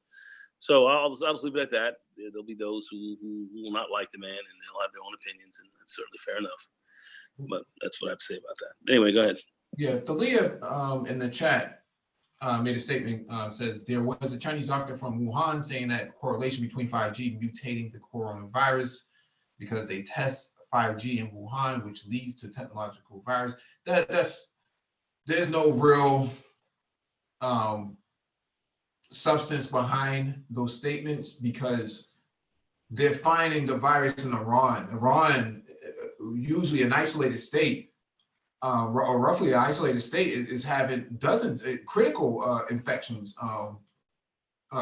In their country, they don't have 5G there either. So I'm not sure if I buy into the whole 5G, the 5G thing, because 5G has two bands. It has low band and a high band, and there's no real correlation behind this. A lot of people like to use 5G and say, oh, it's going to increase cancer, it's going to do this, it's going to do that. There's no real test cases to determine that. There's no real actual substance behind the hypothesis behind 5G, and it's a correlation between that and these viruses, especially that of the coronavirus. So I don't really buy into that until I see something, written academically speaking that can actually verify this type of stuff. I'm not seeing it. I haven't read anything about it. I can't confirm it. So I don't know if you guys on the panel have heard anything about it. I was going to say, is 5G even like that readily available? Because I mean, you're talking about cases in Mexico and. Yeah, well, it's in China. In China, it's readily available, right? Because of Huawei. Okay. In terms of everywhere else, that's why I said, and you have people in Iran that, again, they don't have 5G there, so they barely have 4G. So to say that, I just don't buy into it too much because there's no real substance to behind it. So that's my take on it. But interestingly enough, North Korea hasn't had any cases. Well, I guess they probably don't have. I mean, who really leaves North Korea? I mean, it's kind of a closed society, so that's good for them. Yeah. Now imagine if this becomes even, even worse than what it is currently right now. A lot of manufacturing could shift to North Korea. This could actually create a boom for them in terms of the market. You talk about boom bust, but they would be in a boom. This would generate lots and lots of revenue for North Korea, increase their GDP, and make them the actual strategic player in the market. They have excess labor, and they have they have the infrastructure to Well, like. they can spin up infrastructure. We saw China spin up a massive clinic in 10 days. So the United They States built an entire hospital for this shit in 10 days. yeah, Oh, they- wow. Live streamed the whole thing. They live streamed it. yeah, the United States can't even fill a pothole in 10 days. So I don't know if Oh, shit. I would say that North Korea, and they keep in mind that North Korea rebuilt their country from rubble. When the US, that Korean War, they bombed them back to the They Stone. bombed them to the Stone Ages, man. Yeah, there was nothing left. They said they went to go bomb some targets and there was nothing there to bomb. So they were just bombing rubble. And the North Koreans vowed that, this would never happen again, that they would rebuild their country back to prestigious position. So, can they do it? I would say so. It depends on what they're going to manufacture. Could it be garments? Something as simple as garments that China can't do because of their proximity to the virus itself. That would actually boost North Korea. It will put them in the same sort of position as Vietnam. Shit, man. Yeah. If they base manufacturing. I'm sorry. Oh, no. Go ahead, Complex. Go ahead. I was just gonna say, if they base manufacturing off of the multitude of resources that are in the ground there, it's a very big boom. Yeah, I mean, absolutely. I mean, take a look at Vietnam. I mean, Vietnam. I just was reading an article where Vietnam was actually rated as one of the best countries in which to go to work and to live in. Yeah, it is. Dude, there's so many companies. There's so many companies setting up shop in Vietnam right now. Exactly. To take over manufacturing operations. Yeah, but they don't have the capacity. Right. Vietnam doesn't have the capacity to It's a small country. Yeah, in the same way China does, in the same way India does. Right. Even India has a human capital issue in terms of skill set for manufacturing. China doesn't have that issue. But they're living a good life over there. So no, they're hot for investment, but they're at the maximum capacity of there's only but so much you could do in a country the size of Vietnam in terms of production. But I think to piggyback on Mike's point about as far as North Korea really being able to pick up a lot of slack and become a player in this regard easily. They could do it easily. Time to do it. Easily. They could do it easily. And they've got cities and stuff that they built up in there that they have nobody in there. Yeah. And they're just waiting for folks to come rolling up in there and starting to hang out. So that's why I'm also thinking this North Korea, South Korea thing at some point in time, these guys are gonna have to they're gonna have to kind of lay down the sword and say, listen, it's time to get paid. And I think that day will be coming sooner than late, but that's why based on kind of what Mike thinks, I believe that for a while.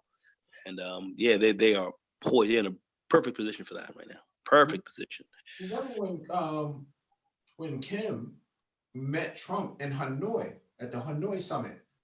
Yeah. He said specifically before he got on the plane, he says, I like everything I see in Vietnam. This is actually a model this is something that we can actually model back in North Korea. I said, this is how they're thinking. They're thinking along these lines, but how do you get to it? You got to get the US off your back. And China is basically dangling a carrot in the face of North Korea. It's kind of a offset relationship where North Korea is a good buffer to keep the US out of China's backyard. But then for North Korea, they need to move all that coal, and they also need someone who can actually provide resources for them. And China is. I just want to say this very quickly. China is also very nervous. China's nervous in North Korea as well. They don't want them as a big time competitor there. They kind of want to keep a foot on their neck too. And the North Koreans understand that as well. So North Korea is in a tough spot. They would like to get free, they could really get freed up, but they got to worry about China. Because China's there, and they say China's our friend and all that, but China's kind of like, we'll put our boot on you too. If you guys get too obstreperous, Well, they both. You see, the U.S. and the Chinese y'all can both talk about putting y'all foot on my neck, but only up until a certain point. Yeah. And this is what I see Kim Jong-un doing. It's like, well, wait a minute, hold on a second. like both y'all motherfuckers is trying to squeeze me, but y'all trying to squeeze me so that one can't get at the other. Hold the fuck up. Wait a minute. Hold up. See, that's what would be smart if North Korea and South Korea really started to link up. Well, that's the angle. That would be brilliant. We've already started to see that. They've kind of started the reconciliation process. There was a couple of ceremonies where they were, one, acknowledging the atrocities that happened between the two countries. Second, they began a plan of reunification, a reunification program for family members that were split between the two nations. Yeah, right. So you got one. See, so we kind of actually already see that inroads. And when you really look at the schism, it's kind of like if you're South Korea and you're North Korea, you're like, okay, well, look, we may need to, like, we can be two different nations, but we may have, what's that whole term? The enemy of my enemy is my friend, or some shit. Yeah. Yep. Right. See, so it actually may make sense for there to be some sort of strategic alliance. It doesn't have to be, oh, we're going to just become one Korea. No, it doesn't have to be all that. But what you do is you have a series of trade pacts together. And if they unify this with a common currency, you see, that would play a lot. Hey, now we're talking. They've been talking, yeah. That would bring a lot. That would bring a lot of business into North Korea, and it would bring a lot of manufacturing there as well, because it would be within the Korean Peninsula's interest to do this economically. And I think that's where America and China would be nervous. Like, look at these boys; they're making a move. How are we going to play this? Well, they could put them right. They could put them right in a quandary, which I think they could actually finesse off pretty nicely if they were able to do such. So that certainly is going to play out over the next 50 years on that peninsula for sure. Well, they can't reunify. So the problem is that if you reunify, you know somebody's meant to step down from leadership, and you can't. No, that's Mike. That's what I'm saying. Don't throw reunification off the table. Take that shit. Yeah, take that shit off the table. I think what we're dealing with here is a series of trade pacts, so that what you're doing is you're unifying access to resources. Yeah, you're not. You know what I mean? It's like you're not. For geopolitical purposes, you're two different countries. Yeah, because their militaries as well. Their militaries are framed differently. That would. But we can do business. We can do business. I'm saying, to link them up economically, be able to do that, then some of those other factors or those other factors will come down, because I think people really just want to be able to live good, work good, have money and and live a decent life. And I think, the people in North Korea are no different than those in South Korea. And if you provide that, then I think folks are going to understand, because I don't believe that those two countries want to go to war again. I just don't think that they feel that was within their interests. The big comment is no. And if there was a series of trade pacts, trust and believe, what follows that is some sort of protection pact. No, they already started laying down the railroads between South Korea and North Korea. So that they already started that last year. So then you already have that. Yeah. There's already pacts in place. Okay. The idea here is, what is North Korea really going to offer? The Russians have share a border with North Korea, and they're actually more of a partner with North Korea than China is. Mm-hmm. All decisions do still go through Beijing.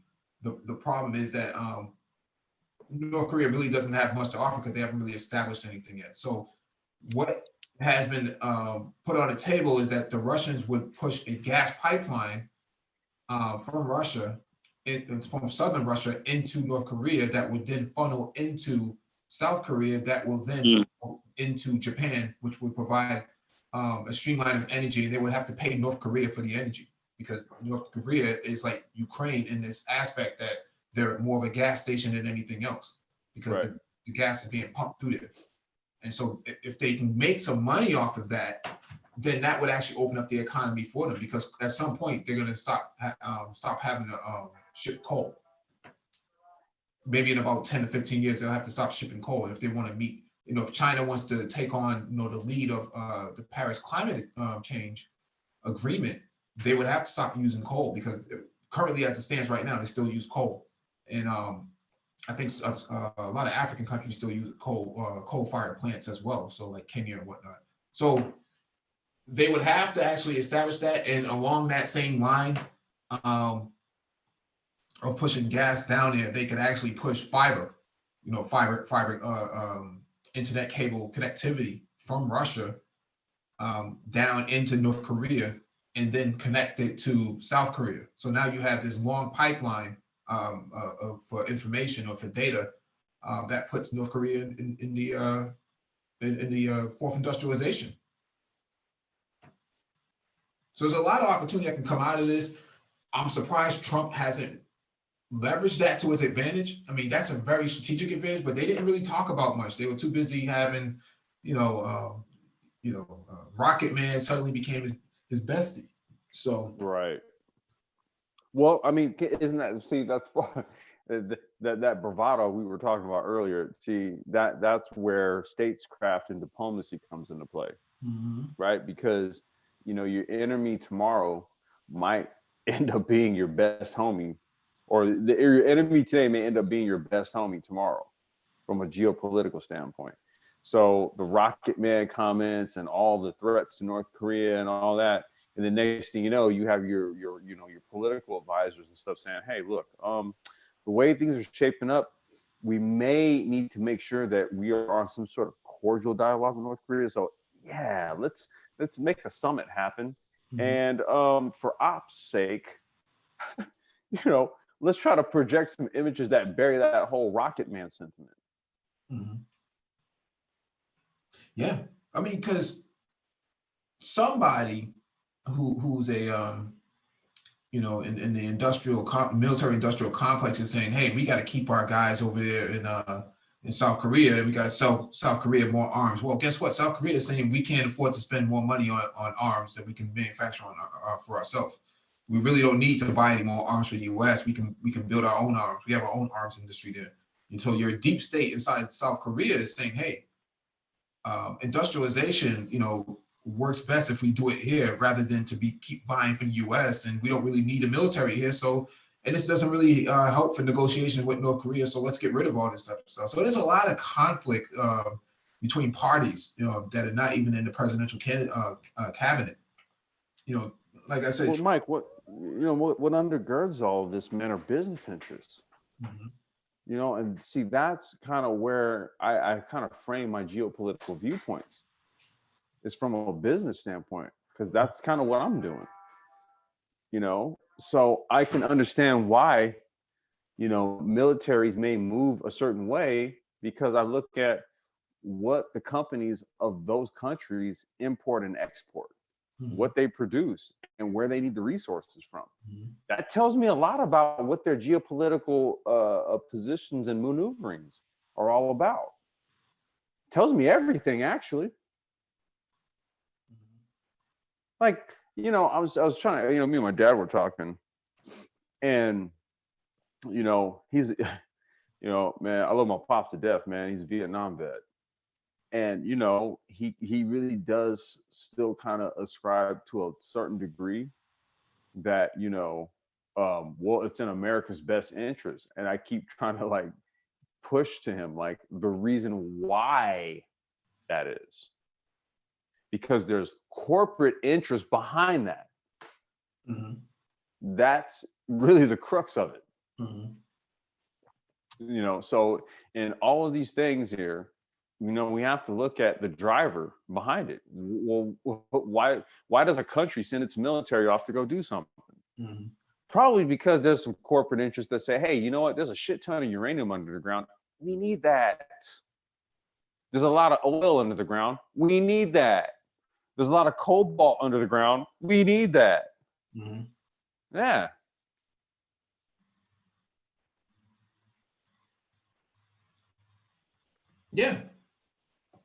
Yeah. So yeah, the presidential candidates, man, didn't do didn't do as well. I mean, people dropping out, people pushing their support for Biden. Who knew that Biden would come out swinging like this? Who would have thought? I mean, there's this sort of perspective that Hillary's going to jump in at the end. Bloomberg jumped in for a couple of weeks and then he had to leave after he got embarrassed on stage, looking like a fool after he spent $500 million. Didn't do much. I don't know, man. There's rumors Bloomberg may start dumping money into Biden's campaign. Mm-hmm. So he may not be done spending his money. Well, you got to understand something, man. I mean, there are people that are more powerful than presidents. Oh yeah, like when you look at just the powers of the president, I mean, he's got some, but I mean, yeah, if you have the right amount of money and know the right people, yeah. I just told you like why it is that militaries go out and do what they do in other countries that pose no threat to them. Right now, the president may have signed some sort of mandate to do it. But what was the driver? It was some other people that said, "Hey, we need that."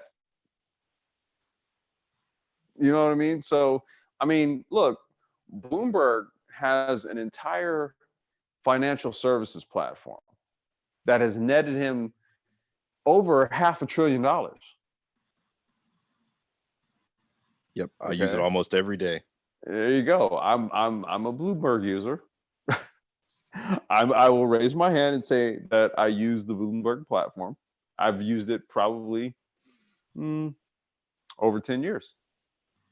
Like 2008, 2009 is when I started using it. Yeah, I use Bloomberg on the financial market, so there's no question about it. I mean, the man prints money.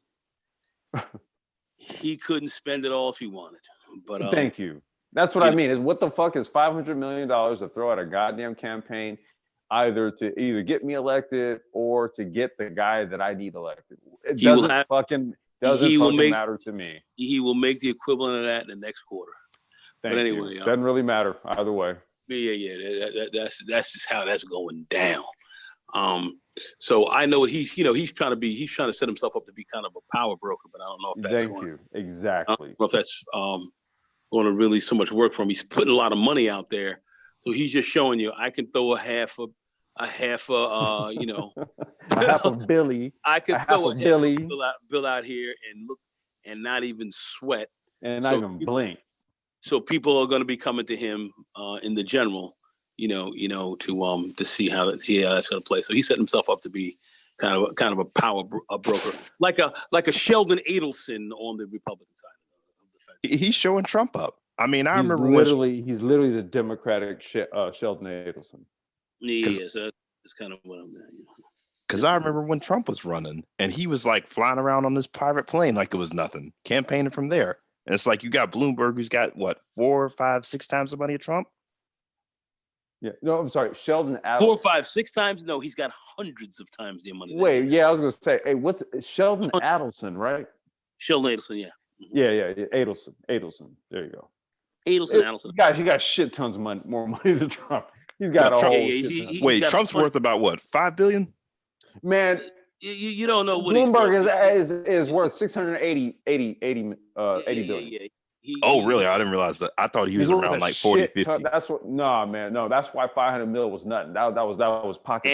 And he hates Trump, so he's kind of letting Trump know. Listen, I'm coming out here with all my dough, and we coming at you. He hates this man. So that's what's coming down. He's, I see the game that Bloomberg is playing. I understand the game he's playing, and he's gonna have some. Let's put it like this: during the convention and this stuff, he's gonna have some say. His money talks. Money is the mother's milk of politics. Has he always been a Democrat? No. No, he's a Republican before. He's a Republican.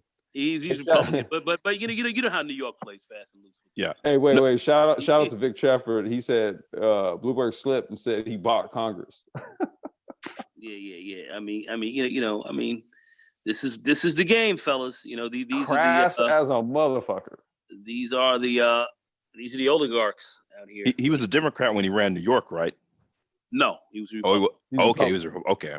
Yeah, but everybody know, look. they call him a rhino, Republican in name only, and he just did that to run for the mayoralty, but he was never he was never an ideological right wing Republican. He's a Jewish guy in New York. So I mean, Jews in New York are not hardcore Republicans. It just doesn't work that way here with them.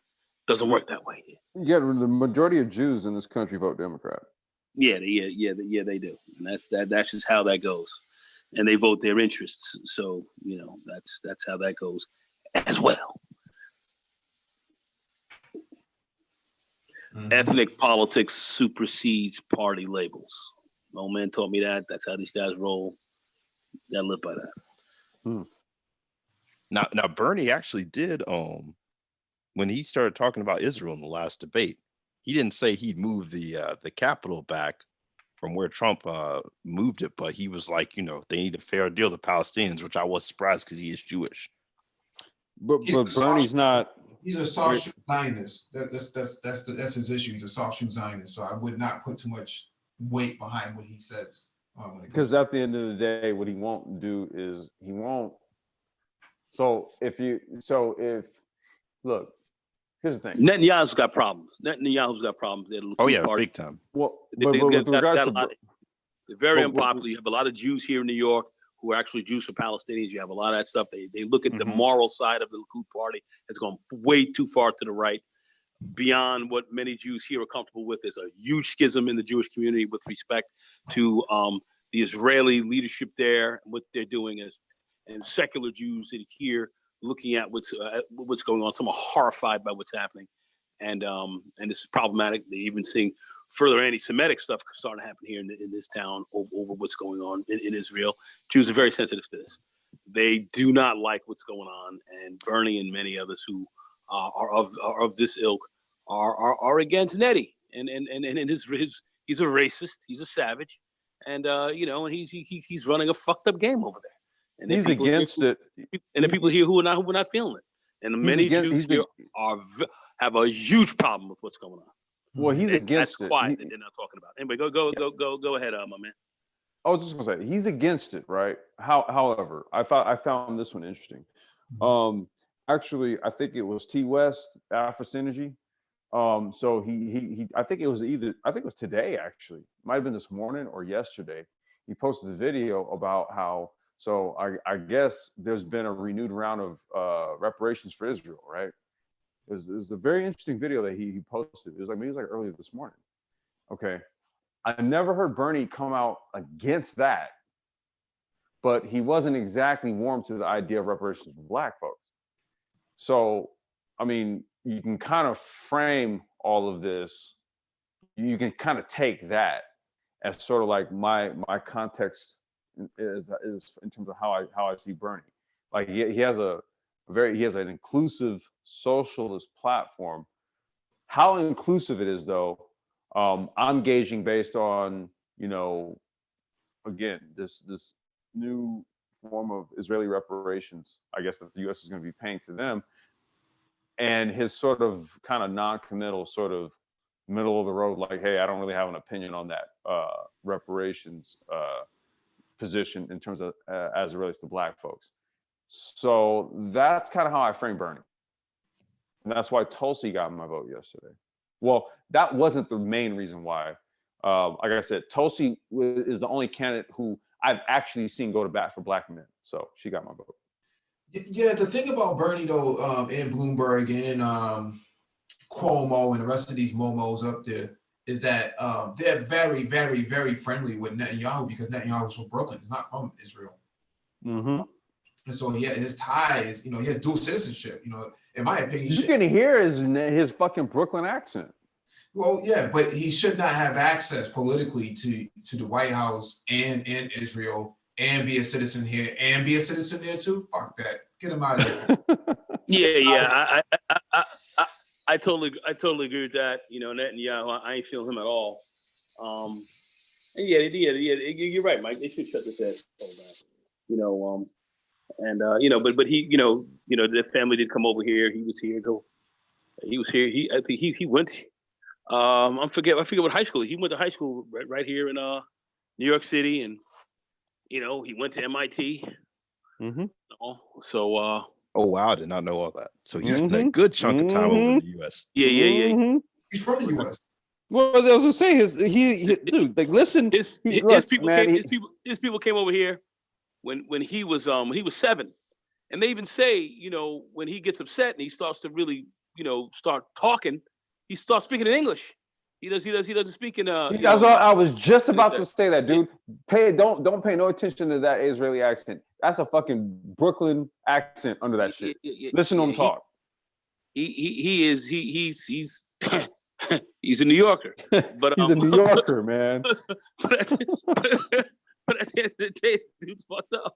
I'm sorry, he just is, And I think he's done. I think he's done in this party. He's finished. So this next go round, these guys are gone and they're out of there. So they're going to try to make whatever deals that they can make right now. And I think Netanyahu is going to do the best he can to keep his ass out of jail as well, because they're looking at locking him down on some heavy duty corruption stuff. Like DE said that Bernie cannot be for reparations for ADOS, or he will not get the Jewish money, get the Jewish voter money. But you have it. Because Jews participated in slavery as well, and that's why they're so heavily embedded inside the book, because they had they ran the supply chain logistics of cotton. Yeah, I was gonna say they were the money exchangers. Well, not the money exchangers, but they ran logistics from the South. That's how a lot of goods came from the South to the North. They were involved. They did. You have to remember the Secretary of State of the South. His last name was Benjamin. Underneath Jefferson Davis was a Jew. Judai Benjamin, I think his name was. That's exactly correct, and people do not know that, but I do. Once again, going down a little history. Apparently, Renaissance man knows as well. Yeah. History, yeah. Know my history.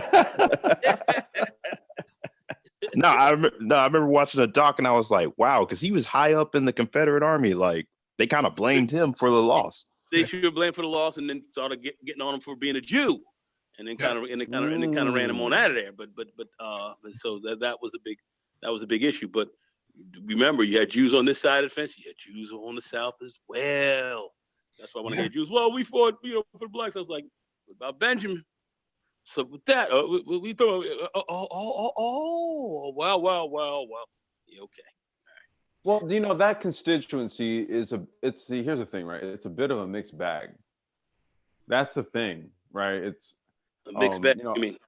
Well, because I got a gang of Jewish homies like out here. I mean, hey, listen, I have very close friends, good friends of mine who were Jews. But remember, they played both sides of the fence, and you got to. What I'm saying, they're cool, but you got to call them out as well. No. Go ahead, Mike. It's the difference between being Jewish and being a Zionist. Yeah, that's where I'm going with it. And I got a lot of homies, man. Like, I got Jewish homies, man. Like, they done denounced shit to the point where like their wife is Arab, and they raised they raised the kids kind of like Arab leaning. I got homies, man. They don't like. I got one good friend. So they celebrate Christmas. He's like, dude, I'm so like not Jewish, dude, that we celebrate Christmas. Like, you have some that really just, they don't identify with that shit. And that's where it's kind of like, man, that's why I say it's a mixed bag, because personal relationships that I have, I know a lot of, like, I have a lot of Jewish friends, like, where I come from. And that's what kind of like gave me sort of like my nuanced view of all that.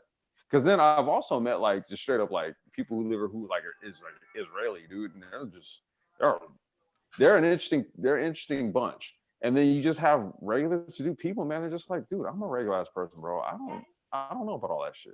So, Yeah, I mean, you have some issues. You have some Jews who are rather right wing and very Jewish, and they take offense to the Jews who play that type of game. But like I said, they're not a monolithic community at all. They do vote interest, but they're not monolithic. I remember when I was in business, and I was pretty funny. I had a client, Sam Olstein, one of these old Sephardic Jews, and he talked about the white man, and I was perplexed. what are you talking about? The white man? You're Jewish. But he was talking about the other Jews that they considered from Poland and and the Ukraine and all that. They considered him white, the white man, and the Sephardim that was more Middle Eastern and and more North African. They consider them to be different, so they have racial kind of No, differences. you're absolutely right, man. Look, man. As you start to get into so I'm I was very deeply ensconced in the Jewish community, understanding how they operated, because I had many of them as clients, and that's kind of how things were. Fish days. Okay, blah, blah, blah. Well, no, you're absolutely right, man. Look, man, I've mentioned this before. My mentor, like my old boss, the dude I inherited, that Anti-Grav and I inherited Pacific Rise from, he's an Iranian Jew. Like, you know what I mean? Like, because Jews left, Jews left Warsaw and went into Iran. Yep. So, no. Yep. He's Sephardim. This dude is like, he got some melanin to him. And you have him in Spain and all these other places, Portugal and so forth. And that's what I mean. Yep. It's kind of like what I would see him down in Brazil. Mm-hmm. Jews down in Brazil. You'd see the mezuzah on their door and stuff like that. And in Mexico too. And they come out. Yeah, well, you got Jews in China and stuff as well. So I mean, people. So it's all over. But what I'm saying is, as a race, Jews, when they claim that they're not a race, they're not. So, that was my whole point, because I was just saying, my mentor, he's Iranian. Yeah, like his faith is Jewish, but you look at him, he's Iranian. Hey, that's part of the problem that Netanyahu's having as well. So, like I said, Nettie, I think he's got some issues, and I think those guys are just they're too racist. They're just them cats and the Likud and all that. They're too racist. So then that's not playing well in Israel right now. It's not playing as well, and they've got a lot of racial strife there that many are not aware of. Yeah, I wanted to hit you guys with something real quick. And feel free to tell me why you think I'm wrong and all that good stuff, right? What's up, Tony? What's going on, man? How you guys doing? What up, good. Good. Now I'm of that the mindset of no black agenda, no vote, no reparations, no vote, right? I'm sure you're all familiar with it. Mm-hmm. And the reason is for obvious reasons, but it was very clear during Super Tuesday. Now you look at Joe Biden. If I'm not mistaken, he pretty much won Super Tuesday. Yeah. Overall, he was 100% like down and out, right, in the campaign until South Carolina, and we all know that black folks came out for him in South Carolina. That's why he won. Now you look at Super Tuesday, in pretty much every state that Joe Biden won, this man got 65, 70%, if not more, of the black vote in every state that he won, right? But then, as I'm sitting and I'm watching his rally during Super Tuesday, this man is sitting up there talking about what he's going to do for the middle class, which we all know means white America, because that's not us. He's saying what he's going to do for the dreamers, which are immigrants. That's not us. He has a whole LGBTQ plan that he's going to execute day one. But the only reason this man is in the race is because of us. You know what I mean? But he has nothing for us. Very perceptive. So when it comes to the whole no tangibles, no vote thing, how I look at it, do you guys view it the same way? Like, how do you feel about that? Because it's obvious that this man is only in it because of us, but he's just giving us the middle finger. It sounds like you kind of nailed it. I will say the only reason I would be kind of reserved about that position this time around is you have so much at stake. You got basically redistricting in 2020 for whoever holds on to the House. You got Trump appointing all these judges who are going to be on the bench for 30, 40 years. And you got possibly, I'm sure, another Supreme Court nominee.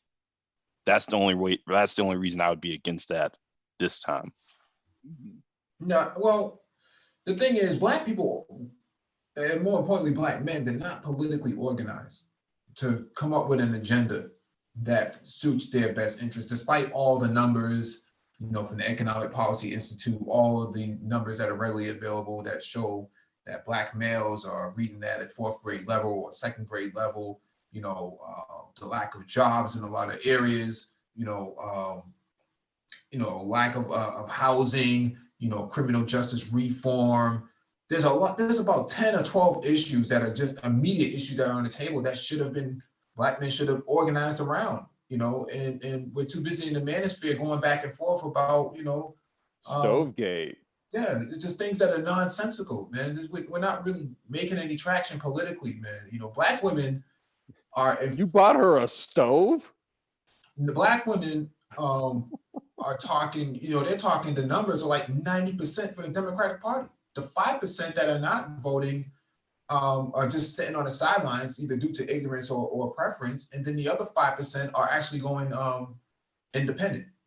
And so you have a major issue where Black women have all of their agenda being spoken for, but for Black men, nothing is being spoken for. The only person on YouTube and social media I've seen speak in the last 90 days about this has been Roland Martin.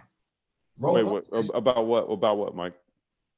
Roland Martin has said that the Democratic Party needs not to ignore the Black male vote, and that they have to start paying attention to that, because that can be a key swing if you have enough Black men that either drop out or just don't participate in the Democratic Party from a demographic perspective.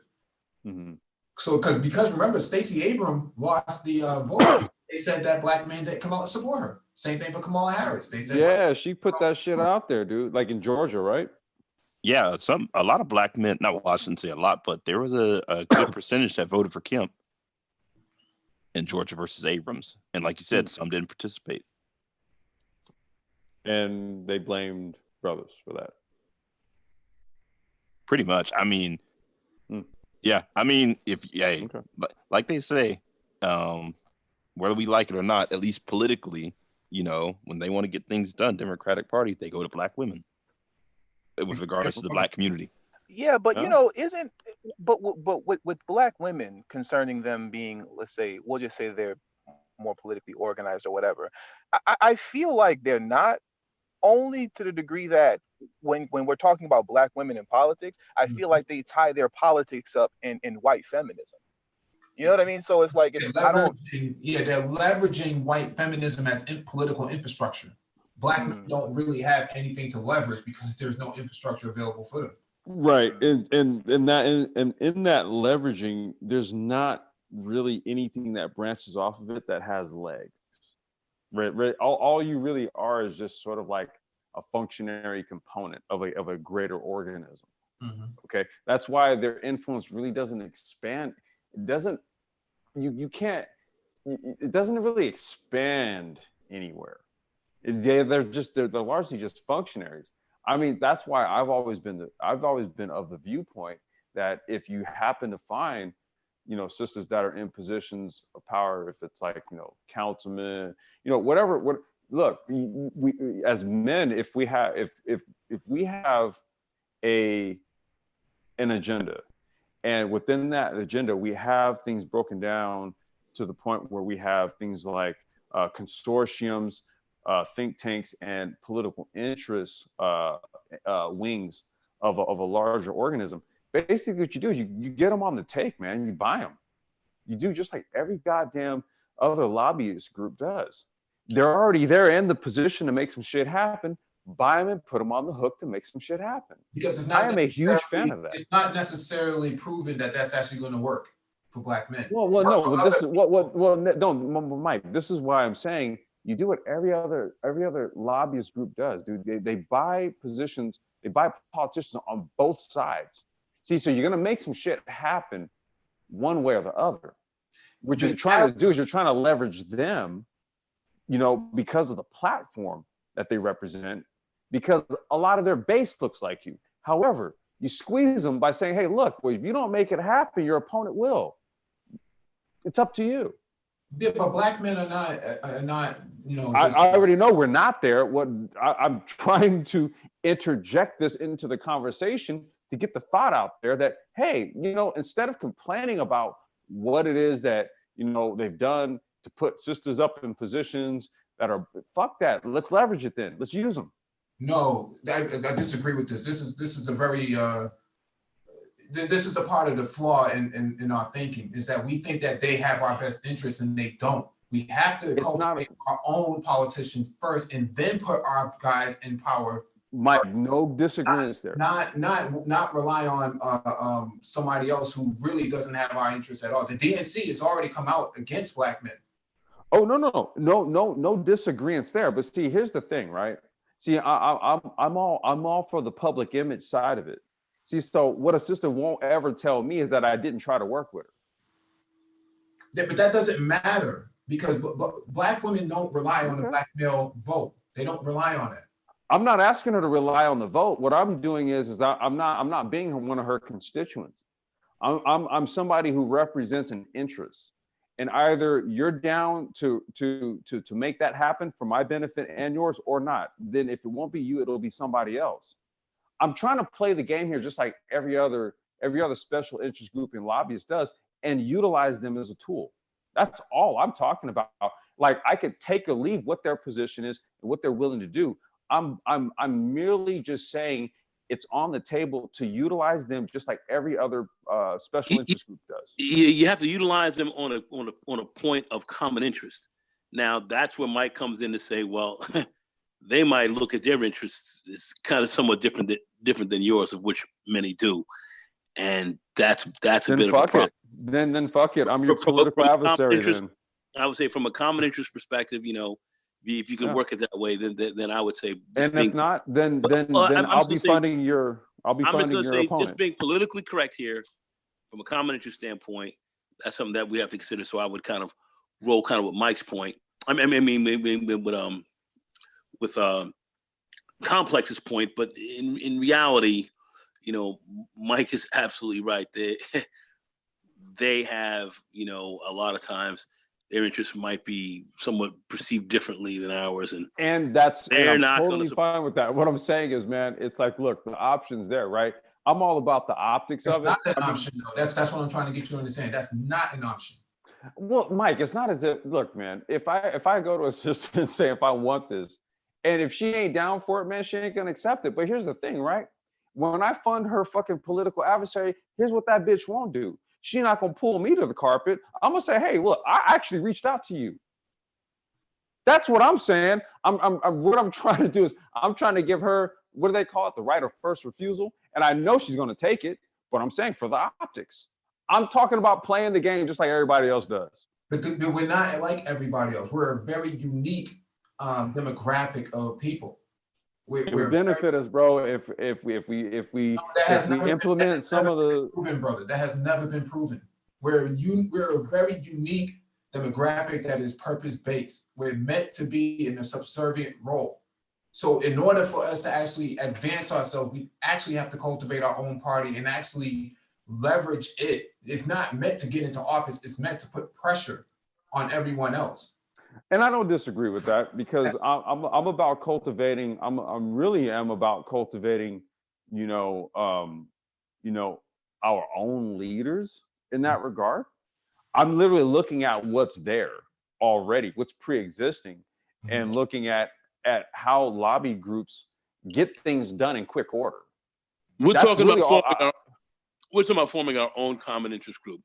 Yeah. And I mean, Go ahead. And leveraging that. Yeah, I'm saying we leverage what's there. We leverage what's there, but no, you trust and believe, Mike. I'm all about what you're talking about. I'm all about that shit. Yep. Wait, I'm also about leveraging what's pre-existing to get shit happening in a quicker manner. Black women would never, no black woman would ever submit herself to something like that. I already know that. What I'm saying, dude, is it's all for optics, bro. It's like you give them the right of first refusal. You give them the right of first refusal. Let them refuse it, right? It's incremental steps that we have to take. But the thing about it is this: there's the PR angle on it, and what I don't want to hear is that we didn't try to work with them. Mike, why do you say that? Well, they don't depend on us. See, I think they do. Well, what I'm saying is that, well, yeah, you can, if you look at Stacey Abrams' case in Georgia, that you can argue that case, but or I even think like Hillary Clinton, they expect you to sort of fall in line behind them, which then propels them into their position. yeah, but then they cut you off, and which is what's been happening, since 2008, that they've been cutting black men off. Obama got a lot of support from black men, and he turned around and said, "Niggas is deadbeat dads." Only for 2 women from Boston canned my brother's keeper. Well, before that. Well, he tried it. Before that. Before that. Well, that was feminists who did that. Yeah, Obama tried. He tried to put brothers on that, and they came at him snapping like nope, snapping like a bull upon him. It was ill. So we did see, and that's what Mike's talking about. That you don't have your interests. Yeah, and we got to talk about a common interest game. Right. And that's it, man. It's the PR game, bro. I'm playing the PR game. That's where we really have to come from. That's all I'm doing is playing the PR game. You'll be losing a lot of money going into something like that. That's why it's not worth it. The point that I was making just now was that, when he called black men deadbeat dads, and they got fact checked by 2 white women from Boston College. How is it possible that something like that can slip by black women collectively and nobody challenges it? Because they don't care. They don't consider black males as being black males being part of the political conversation. Is to them, you're just a subordinate to them. They have no interest in advancing your agenda. So Black Lives Matter, which according to them is run by queer women, created by queer women. You leverage the death of black men to advance their own political agenda. This is why what I'm saying, you'll be wasting your time going into something like that and wasting. It's not, dude. It's not a waste of time. It's literally an email that says, "Hey, do you have 15 minutes to meet with me?"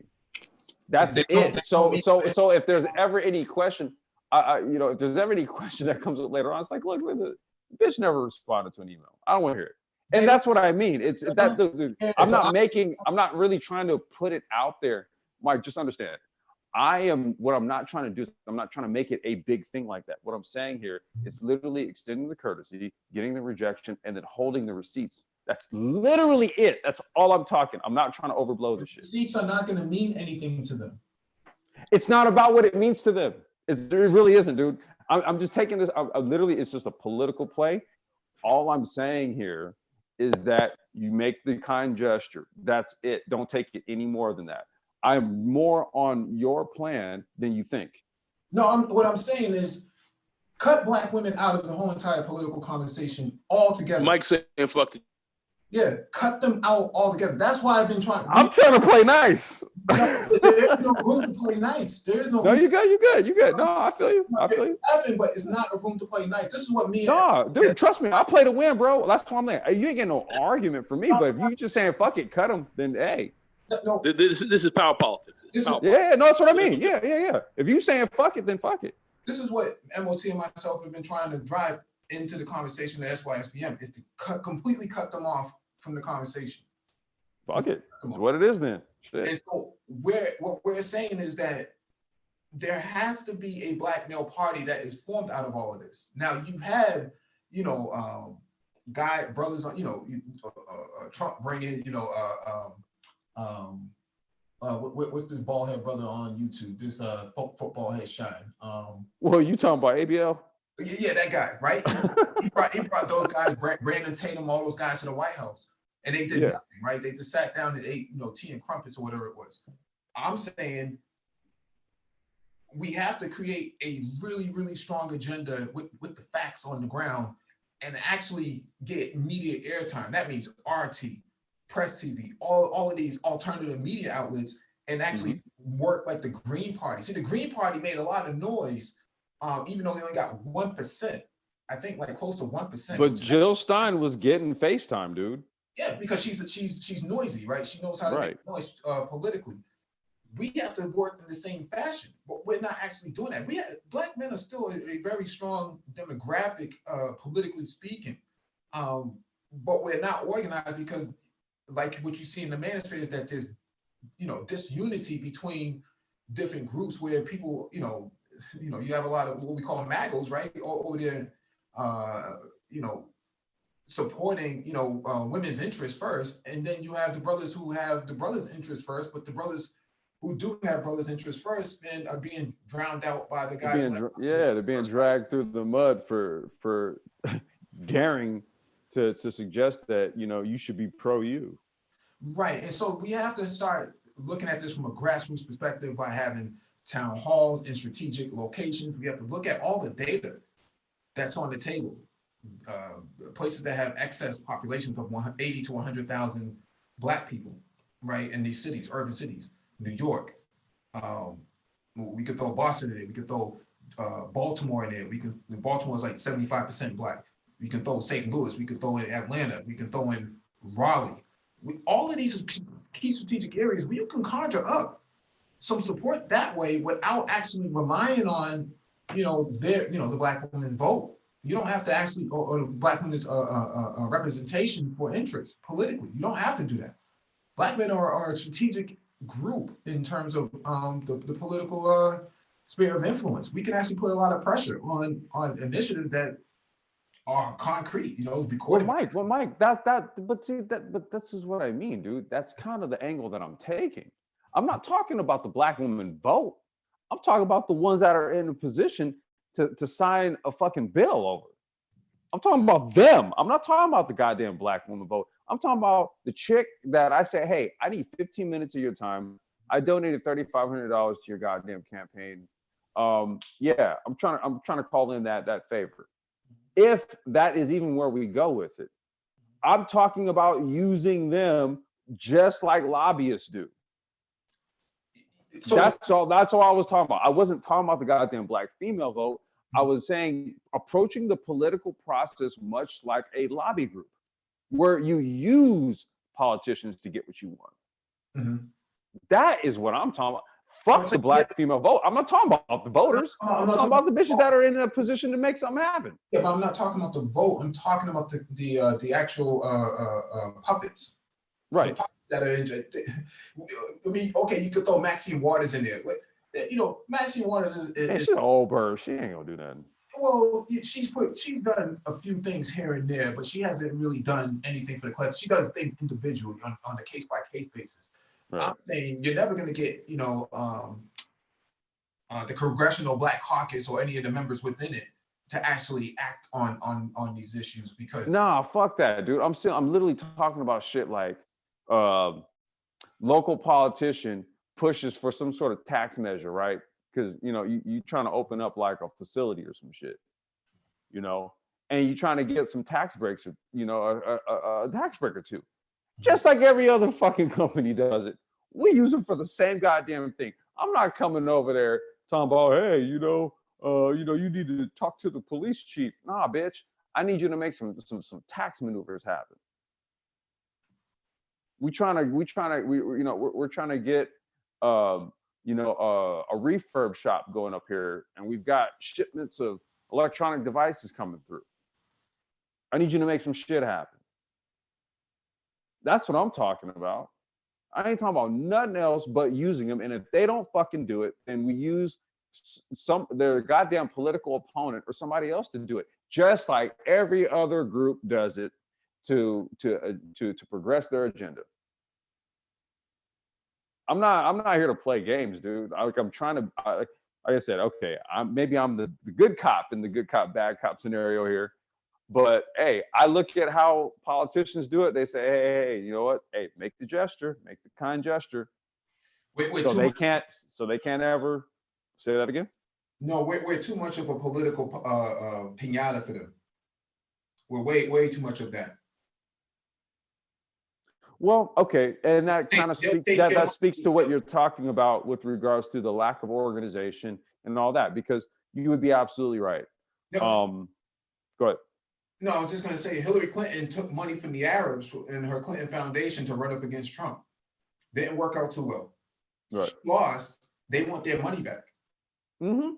And so, Qatar, Saudi Arabia, most of the Arab League governments have basically said, we'll drop cables on you.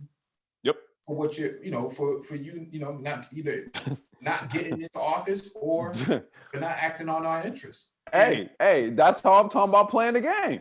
But they're playing with billions. We're not playing with billions. No, we don't have, but that's what I mean. At the local level, you don't have to play with billions. That's what I mean. Like I mean, there's multiple, so you establish agendas, right? For you have your national, maybe state, and then local, municipal, right? You have an agenda for every level. One agenda, you're going to apply that type of tactic maybe on the local level because you don't really have the funding to do that type of shit on a national or on a state level. Okay, you gotta analyze and strategize on where you're going to get your small victories, which you can then lead up to big ones. Mm-hmm. It's like I said, dude, there's no different than any other goddamn industry that they all fucking do it. They all do it. I've been a big proponent of this shit for as long as we've been doing the goddamn brain trust. Buy your fucking politicians. I am so down to do it. It works for them, but it doesn't work for us. That's why you don't see anybody. We never done it. What about do we do? Because our political currency is a vote. Because our needs are different. Wait. So we haven't really established what that is, though. Well, on the surface, someone in New York City has a rent problem. Someone in California may have a different sort of housing problem where they, they don't typically rent; they usually buy. Mm-hmm. So there's a difference in how we organize on that level. I'm saying, well, is that a particularly black problem? Is that a particularly black problem, or is that a black male problem? Because black males are the ones who have the highest homeless rates in these areas. We do, but that what is it? So is this now a housing issue or an employment issue? It's a housing issue because they should have access to proper housing. Okay, so then we target anyone who's in the venue to make some shit happen in housing. And maybe what we do is we create an agenda. We say, okay, well, what are the markets? What are the areas? Where are the demographics where we are most impacted by it? And so the money gets collected and then funneled into campaigns in those areas to effectively deal with the fucking situation. This is what organization is about. I mean, it's like, yeah, if we're kind of loosely talking about it, then we can't really see how leveraging this would actually work for us unless we actually start the deep dive. So if we say, okay, well, Los Angeles, New York, maybe, I don't know, Miami, Chicago, definitely. Okay, I can even test for that. Chicago, a lot of black male homelessness. Well, Dr. Phoenix in chat says it's a public health issue. He's right about that. It does absolutely fall health. Absolutely. Okay, so then we attack it from a public health angle. No, we attack it by putting our people into power, our black men. And like I said, dude, there's no disagreement on that. But if we're gonna start, if we start by going against what's already pre-existing, okay, we can do that. I'm thinking though that we can kind of make a couple steps quicker if we already leverage what's pre-existing. I think that's really the only difference that you and I see. I'm not in disagreement about nothing else, but I'm all about leveraging what's pre-existing to basically like get a couple steps real quick. And that just may be a difference in strategy. That's all.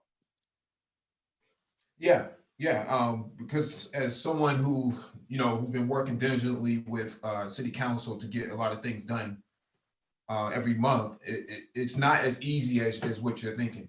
I'm not, no, Mike, but here's the thing. Dude, this whole grant project for the micro transport shit we got going on, dude, it's the same thing, right? I started working with a city councilman first. Then I got with the goddamn the grant coordinator. So now it's all about what the RFP is going to entail, and then next thing you know, the proposal goes in. So I mean, city councilman, grant administrator, proposal requirements, right? I'm saying like every other group makes a beeline to the motherfucker they need to get to. That is all I'm talking about. That is literally all I am talking about. Make a beeline to the motherfucker who's gonna make some shit happen, and just make sure that prior to that, we get organized. So that we get to that motherfucker It's all laid out. Either you're going to do it or you're not. That's literally it. All the pre-organization, all that, dude, no arguments for me. But hey, there's already a motherfucker sitting in the chair. May as well go holler at him first. Right, and this is what I think Vic Shepard is actually getting to it in the chat. He says that there's a reason the NRA controls the gun policy. Yeah, because they're an organized group. They're not waiting, you know, in that regard, right? They draw out the policies themselves and then they just hand it off. Goddamn right. And we haven't already paid you, so make it happen.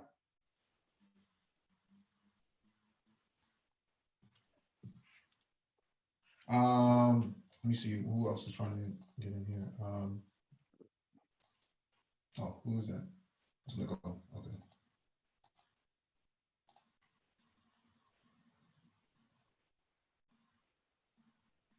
Oh, the link hasn't been in the chat. Yeah, we gotta put the link in the chat. Okay, there it We'll is. 20 more minutes and see if anybody else wants to get on. Okay.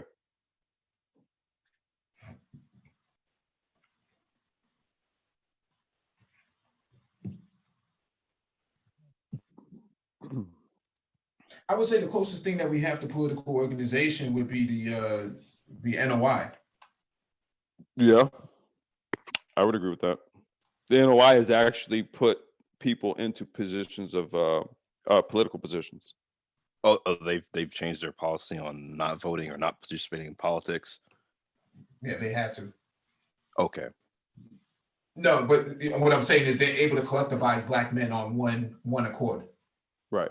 Right. So, or on a multitude of issues, and have very little disruption in the process. So, I'm just saying that is the format that is going to be the game changer going forward, as a whole, because what's happening here is, and they've been talking about this all week, is that the Black male vote is actually very important now. It's very strategic. If Trump gets any more support going forward, with his vote, with the election process, the campaign process, you know, that will solidify where Black men are going forward. And Mike, imagine if that vote was backed with a STEM. It was backed by a STEM and international industrial agenda. See, the vote has to be backed by something. It can't just be a gratis vote. Well, you know, that's our thing that we've been talking about from day one, is not having just giving guys your vote. Just giving the vote away, right? Yeah, we're not, that's something that the point you're making, we just can't come out there with gratis, just give up votes just for the hell of giving them up. No, we've been doing that for a while. That's something that we shouldn't be doing. That's why a Black male political party makes a lot of sense. And I think it's kind of frightening where we see Black men voting for the same party, the same people that you've got, the same guy that David Duke and these guys are, say politics make strange bedfellows. This shit is insane. That these guys clearly don't have your interests at heart. But he gives you one little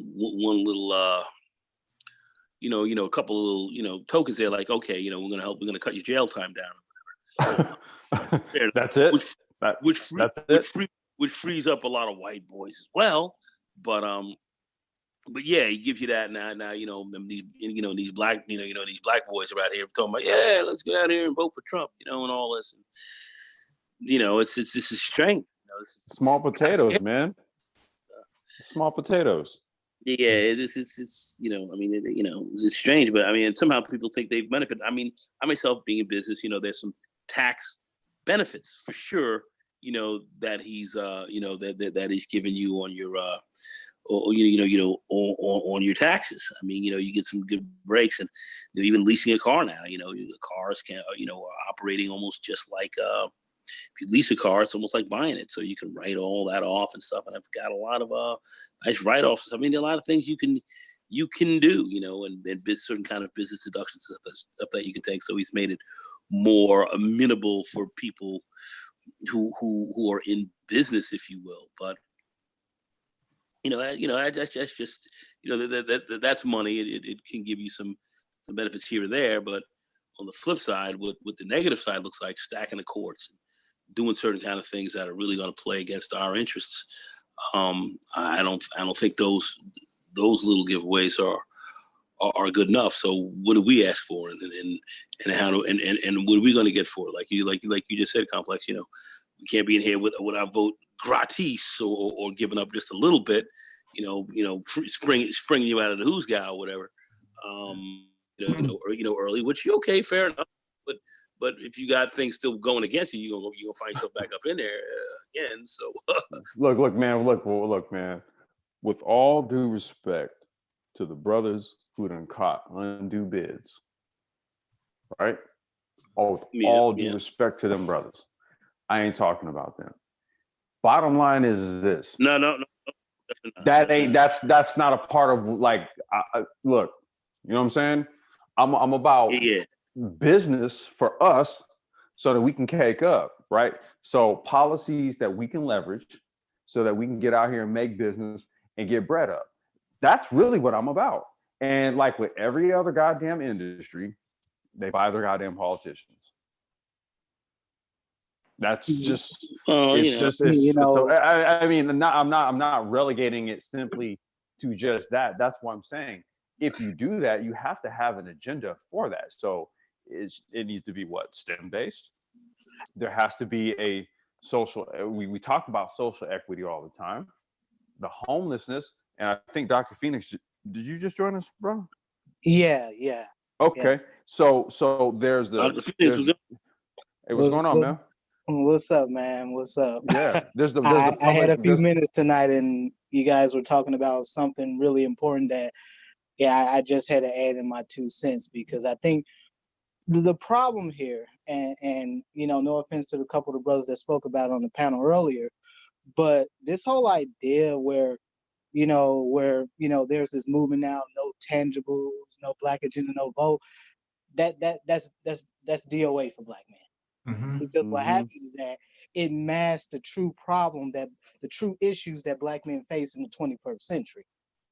We know at the top of the list, you go to any city in this country where there's a sizable black population, black male unemployment is at least 50%. Mm-hmm. We know that in most of these cities, most of the homeless are black male. Yep. Not to mention the fact that when you have black boys that can't even read at grade level, they're reading at a 4th grade level, they become grown men who cannot read. And then we expect them to go out into a world and be able to function at the same level as their white peers. And they can't. Because they were crippled and handicapped. Mm-hmm.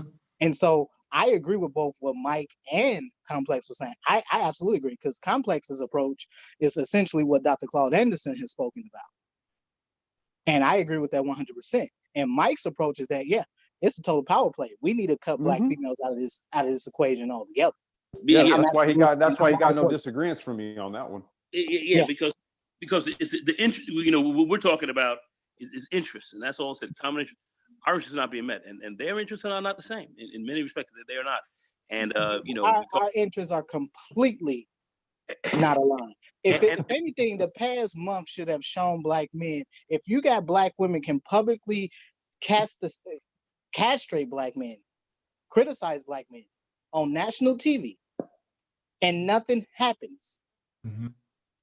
That should show black men there is a need for a socio-economic political movement independent of the rest of black society that is specifically for black men. Well, leave it to Dr. Phoenix to say it. Again, the problem is, brother, I'm in healthcare. I've been in healthcare for quite some time, man. Mm-hmm. And even now, healthcare is really the convergence of the socioeconomic political issues that black men face. If you want to see homeless men, go into healthcare. Mm-hmm. Because why? I volunteer multiple times a year at a homeless shelter, and most of the folks I see there are black men, young black men at that. Mm-hmm. Between the ages of 20 and 50 years old. And you have to ask yourself this question. In the highest cohort, women who's supposed to be highest educated, but yet that's the mother of these black men, and these men can't read. How do you explain that?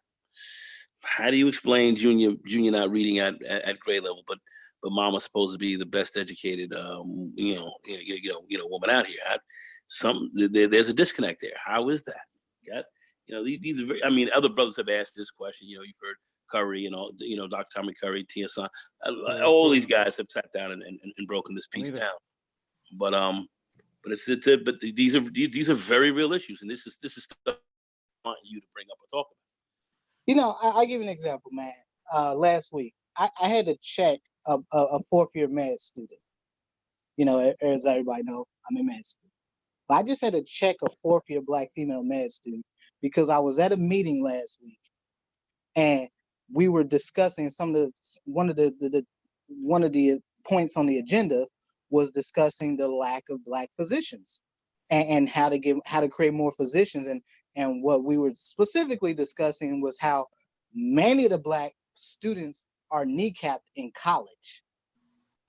You go into these pre-med track, you meet with these white pre-med advisors, and they completely destroy your self-confidence. They tell you, oh, you will never be a physician, your grades aren't good enough, oh, you didn't get an A+ in organic chemistry, oh no, you'll never be a physician. This is what they do to black students on a regular, specifically the black males. Facts. And yet, she was talking about this whole diversity and inclusion initiative. Let me fill brothers in on something real quick about the healthcare industry. You go into any hospital, most of your healthcare practitioners, most of the people that work in the hospital are female, about 70%. 2, you look on any medical school website. When you see their diversity and inclusion, you go to their diversity and inclusion, you see those photos they got up of all these programs that are supposed to be about increasing non-white enrollment in these medical schools. Who do they have front and center? DACA and black females. You will never find a black, you will not find, you'll be hard pressed to find a black female. So this idea where we think we're gonna wrap our socioeconomic political needs up in this greater discussion about what the black collective needs is bullshit. Yeah. That's a, yeah. I've actually seen studies talking about that, where they're speaking on how diversity programs don't work for black men. Like, women are getting hired, DACA is getting hired, everybody's getting hired, but black men aren't getting hired. Well, here's the problem. Here's the problem, specifically as it pertains to medical education in this country. If you look at the standardized test scores for the MCAT, black males routinely score higher than black females, but yet black females are landing to medical school at a rate of almost 2 to 1. I was going to ask you, Dr. Phoenix, like, if wait. I'm sorry. Can you say that again? Black males routinely on the MCAT score higher than black females, but yet black females are led into medical school at a rate of 2 to 1. You know why? Diversity and inclusion. That's right. They get in under that. Diversity and inclusion does not mean black male. It means black females and everyone else. That's exactly what that means, and I can speak from a standpoint of staffing as well. I remember I was dealing with a company, Craft, big insurance company, and I was placing some executives there, and they wanted to have a big diversity piece. We I got a couple of brothers hired at some high levels, but what they were really looking for, because this person literally checked 2 boxes, was a black female. Basically, she was a female. She was black, and they were really looking more for them than they were looking for the brothers. It's just that you didn't see as many in the area that I was in actually real estate acquisitions. From the acquisitions area, not a lot of black women were in that field as much, but they were looking for that. And I had one young lady. She came out of Columbia University, West Indian background. She's pretty effed up, I'm confrontational. Yeah, I'm a confrontational woman. If I'm with a man, I'm confrontational. She was like that, fucked up. But they grabbed her anyway because she checked off both of those boxes, man. Where brother, he wouldn't have gotten that spot. He just wouldn't have gotten in there that easily. You know, I had to push these guys in there, and they didn't get in, but that's exactly what they were looking for. And if they had more sisters than brothers in there, they would have hired more of them. That's just how that was going down. You know, only so it wasn't geared out there for you. It wasn't, even though brother, a couple of butter leg cats that I got hired in there, you know, got in there. But if you're a black woman and you walk through that door, you were almost like automatically hired. You know, and this, you know. One of I'll the I'm sorry, go ahead. No, I was just gonna add, I'll go a step further. The company I work for, so we have ERG, Enterprise Resource Groups, and I was talking to a co-worker because the African Americans just had their leadership forum, and the CFO of our company got up at that leadership forum and said that they were making a commitment to hire more Black women in finance specifically. Yeah, they push that. I mean, that is something they push. You can't deny it. You cannot deny it. This is not, oh, let's talking to good Black women. No, this is how it's going down in corporate America. That's how it is. So, you know, that's undeniable. You have to be aware that that's going on. And in the health and medical field, yeah, I would have to say the same. And Dr. Phoenix, I didn't know that Black males were scoring that much higher on the MCATs than Black women were, and they were getting more accepted, which doesn't surprise me from the standpoint of them getting more accepted, but that we were scoring higher scores. It's very interesting point. Well, if you look at the makeup, if you look at the gender makeup of most medical schools now, it's usually more females now than it is male. Mm-hmm. In fact, that number, the number of females in medical school eclipsed males in 2017.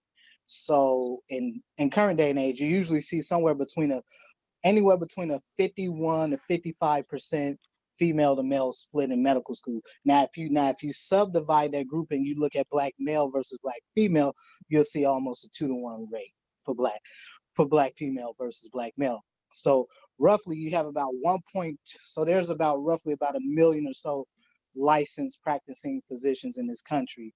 About 1.2% of them are Black male. A total of about 3% are altogether are Black people. Interesting. Now, does that still hold true if you start looking at like surgeons and stuff like that and people who specialize? Typically when you go into specialties now, typically women tend to be more in the primary care fields, and men do generally, although black people in general tend to go into primary care as a whole. Although I will say there's a slight advantage to men going into Black men going to specialties versus Black women. But as a general rule as a whole, black medical students tend to go more or less into primary care for the most part. Gotcha. And I think that's more of a systemic issue related to how you apply for residency and fellowship match and all that stuff. Is a kind of a very long and convoluted, complicated process.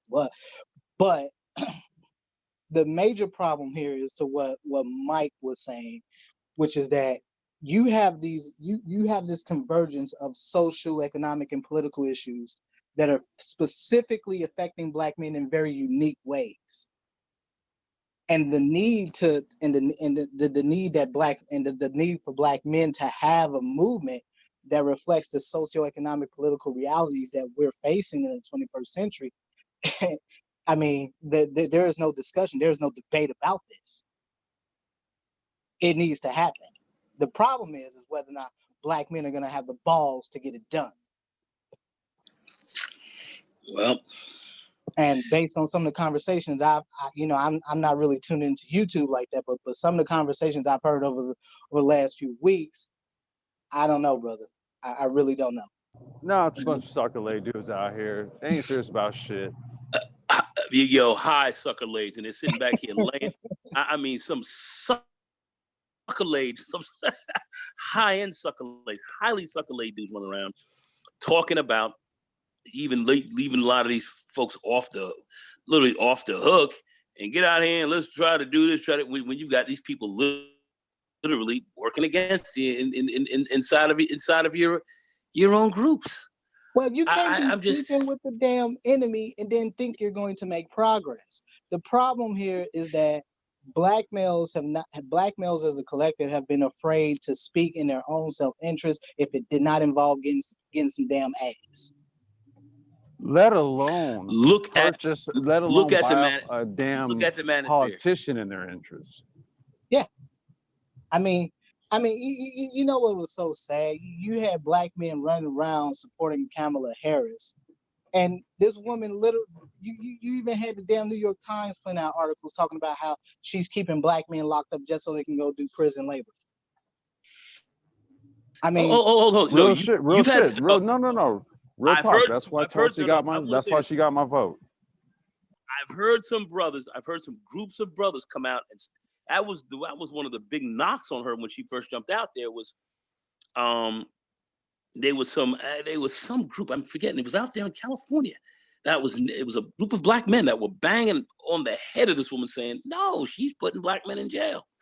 And then I think it was Information Man sat back and said that I don't know if it was a fraternity thing or whatever, that he said that she came to some function of theirs and she was trying to appeal to the group, and it looked like brothers were like, hold on a second, you got to answer for some of this for you were putting a lot of black men in prison, but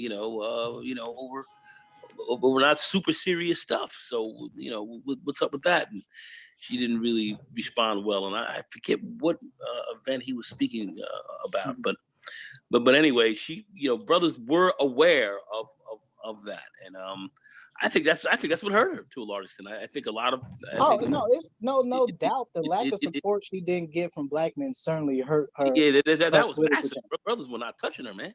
Yeah, well, if I remember correctly, from one of the things that I've heard about Kamala, the feds actually wanted her to release the names and information to them of officers that they deemed crooked, and she wouldn't give it up. Did you guys hear about that? I heard of it. Yep. Yeah, I'm not too familiar with that, but I will say this much about her. One of the guys that wrote one of my letters of recommendation went to school. He used to be an epidemiologist with the CDC, and he wrote one of my letters of recommendation. But him and I had talked for a while because he was the one that actually urged me not to apply to an HBCU medical for a very specific reason, because he was saying that HBCU medical schools they were barely looking at brothers. They were looking at black females. They weren't really looking at brothers too heavy. Yeah, and this is what came directly out of his mouth to me.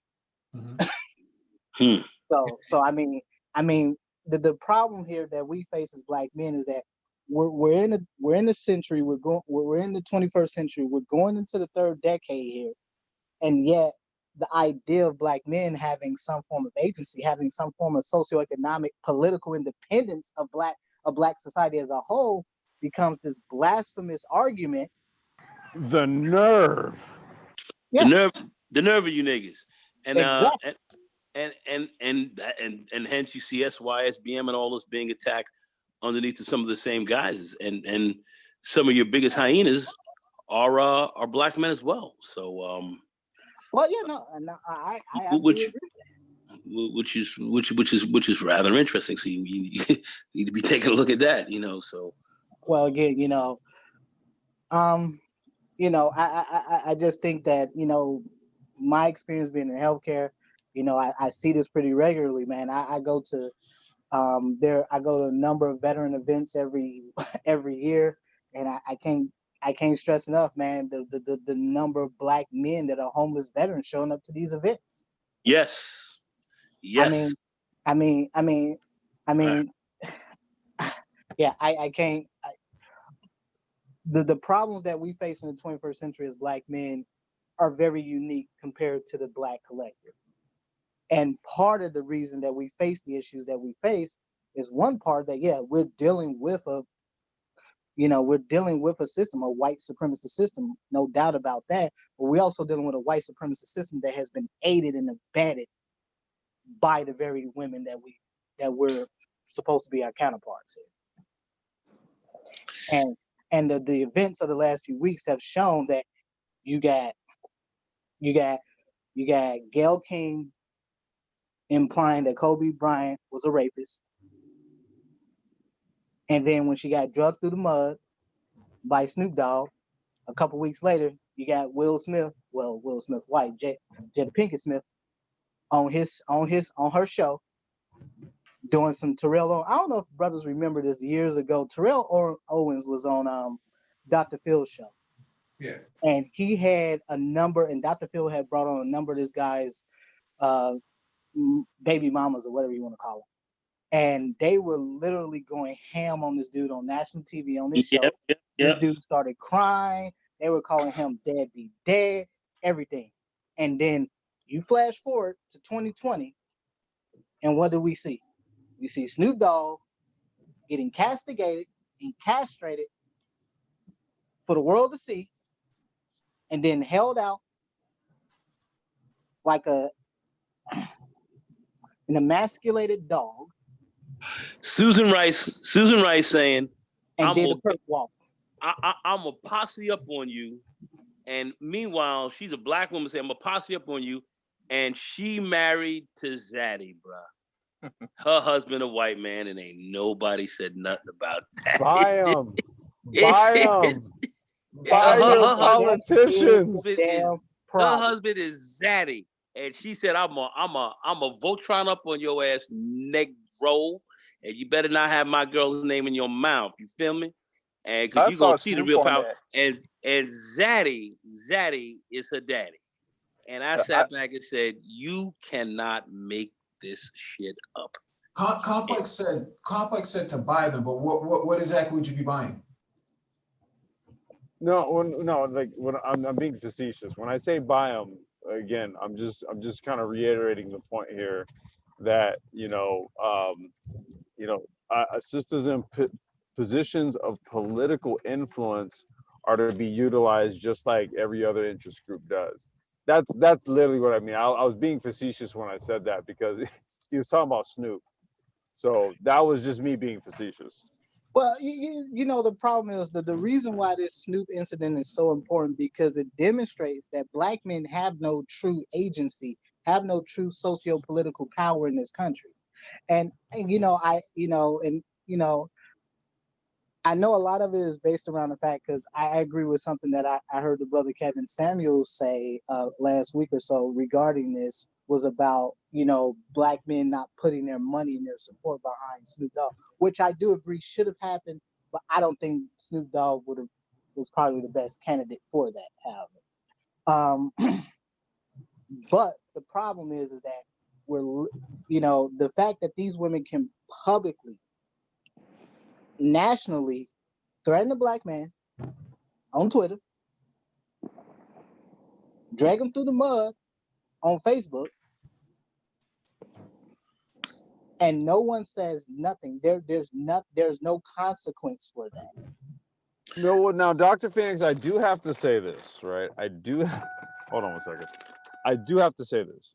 Parts of me suspects that there is retribution aimed squarely at Snoop Dogg over his appearance. Oh God, I want to say it was 2002, 2003, maybe.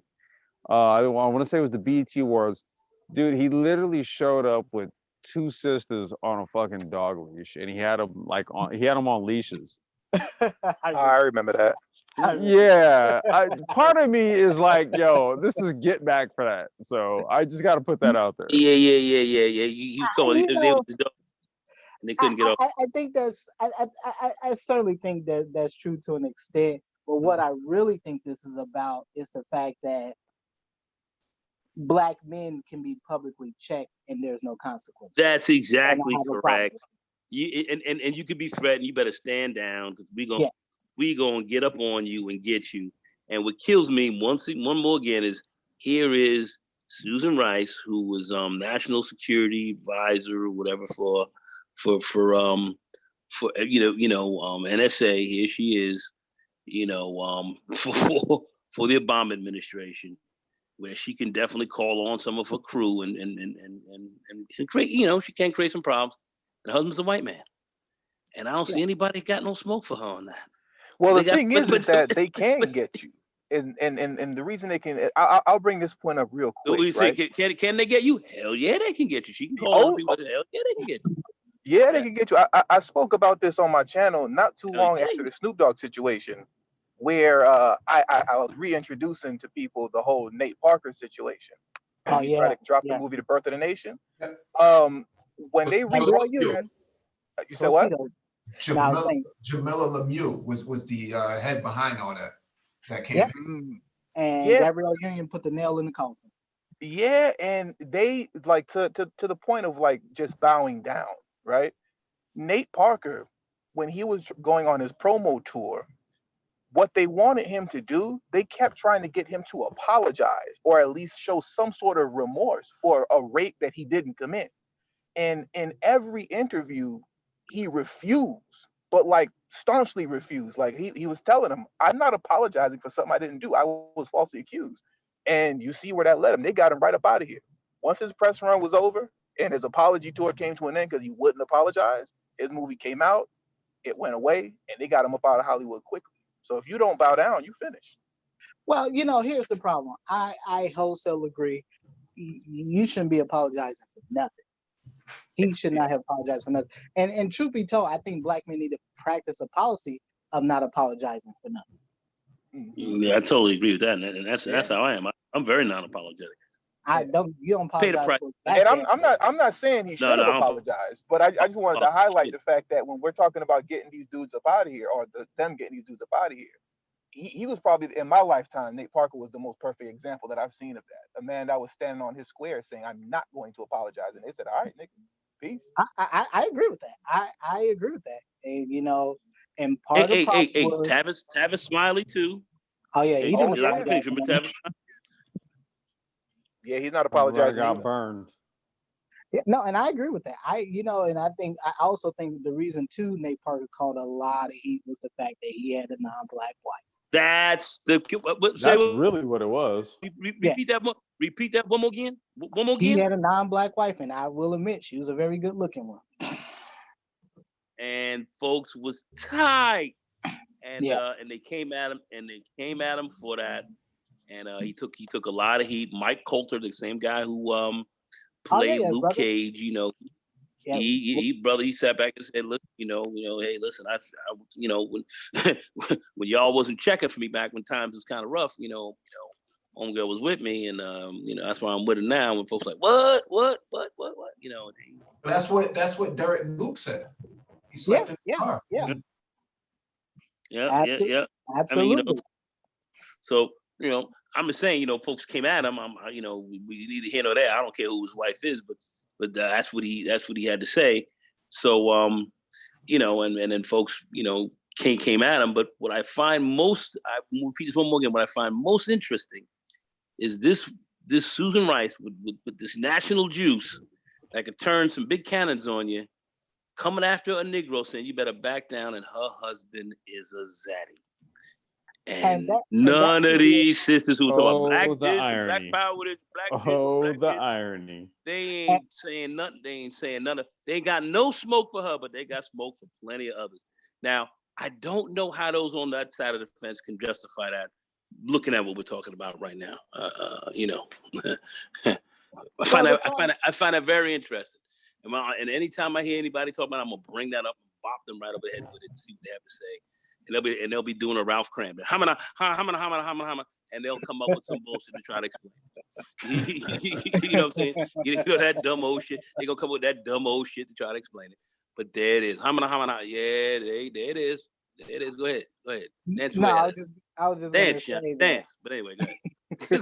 No, I was just gonna say that, again, we've seen there's been this special kind of smoke for black men that, one, didn't bow down, didn't apologize, and two, they had a non-black spouse.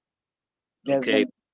But here she is about, I'm coming after you, Snoop, with her non-black spouse there. He coming after your ass. And no, not even some smoke from a match came up. I mean, Man, you could have heard I mean, you cannot make this shit up. You can't make this shit up. There ain't no such thing as a matriarchy. Yeah. Really now? Fuck's wrong with you niggas? Wrong with y'all? Well, again, to what Mike was saying earlier about black men needing to have something independent of black women, and I mean, the events of the past month could not have proven that any more true. It's the tipping point. It's the tipping point, because the whole discussion should have been about the death of Kobe Bryant, but rather they went in on something that was so fallacious, salacious to begin with, and no regard for his family. So all this smoke about women empowerment and all this other stuff is all bullshit. And you know what's bullshit? It's bullshit on the simple fact that he a black man with two daughters, and they didn't give a damn about the damn daughters. All that female. They didn't care about the daughter that died. No, they didn't give it. No, they were. There was one chick who was like, well, she deserved to die with him because she's biracial. I was like, what the? If you heard the demonic poison coming out of the mouths of these motherfuckers, and then you wonder why some brothers have decided to look at some things differently. Well, you gotta be out of your mind. Some of the stuff that came out of his mouth was demonic. Well, was pure evil. And I sat back and said, my God, I don't even want to be anywhere. I don't want to be breathing the same air as these people, let alone even be around them. Let's look at Meghan Merkel. There's a lot of campaigns. No. But she has a white father. But they attribute her blackness to her mother. Yeah. And they say, well, black women are getting into the royal family. She herself doesn't identify as black. Well, wait a minute, dude. They're basically saying now that, like, look, you bring a little bit of chocolate into the royal environment, and guess what? You fuck it all up. No, she's more Newton, not chocolate. Huh. Well, but that's part of the reason why they had to leave the royal family, because Prince Harry and her had been getting so much smoke from the British media for years. They've been giving her that work for a long time. They were talking mad crazy. Her father gave her a lot of smoke.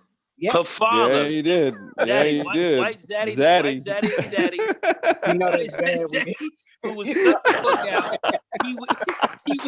He went on a disinformation campaign on his own door. I'm like, look at these motherfuckers. Just look at them. He was on a mission. He was on a straight up. But then we see the same thing with Kamala Harris and her father. Her father did the same thing. Yeah. Her father took her to task too. Mm-hmm.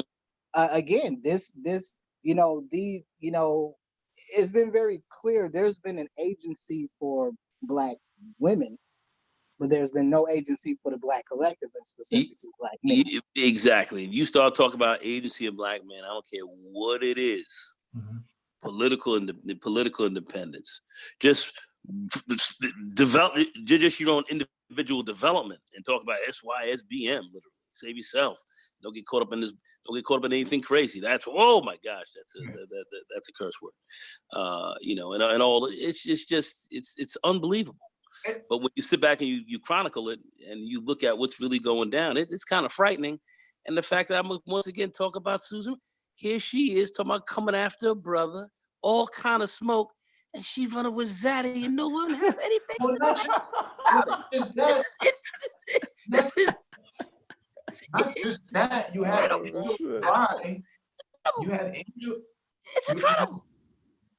had Angela Rye and Simone Sanders go after Luke. Oh yeah.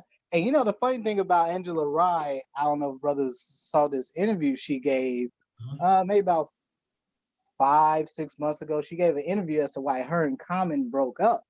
Yeah, I saw that. And in the interview, she specifically said they broke up because he refused to have kids with her. What the fuck? Yeah, he didn't want to have kids with her. Common also said that his political differences were different than hers, which is one of the things that led to it. So she's on the extreme side of the liberalism that he's not feeling. Although Common was like, I ain't going deep with this bitch. It ain't happening. Damn, I ain't getting tied to this. Fuck that. It ain't happening. I did not know all this shit. Yeah. And I'm out though. And I'm out though. But I'm out though. Yeah, go ahead, Mike. Go ahead, because I want you to finish that, Mike, because I think that's really important. Oh shit. No, go ahead, Mike, because I really want you to finish that, because I think that's really important, discussing just how really you had this black man who's a superstar rapper, but yet he's with this woman. I mean, she's not bad looking, she kind of gives off a little studdish vibe to me, but she's not bad looking. However, he refused to have children with her. But he was ready to have it with Serena Williams. Exactly. But wait, Mike, are you telling me that she turned down? So she didn't want to have kids with Common, but she had a kid with the other dude? Yeah, the other dude. Oh, okay. All right. Let me mute. The other dude that has not even spoke out for her. Common has more money than Homeboy. More credibility than old boy. He's more instrumental in the community than this dude would ever be. He's a fucking rap legend. I'm gonna mute. God damn it. So this dude cheats on his black girlfriend to get with Serena, that broke that relationship up, to have a baby with her. And I didn't know that. Yeah, and Serena kicked Common to the curb, or I shouldn't say she kicked Common to the curb, but she had a megastar. Yeah. So someone who's politically invested into the community, right? In Chicago at best. So you see this sort of perspective where Stony Island.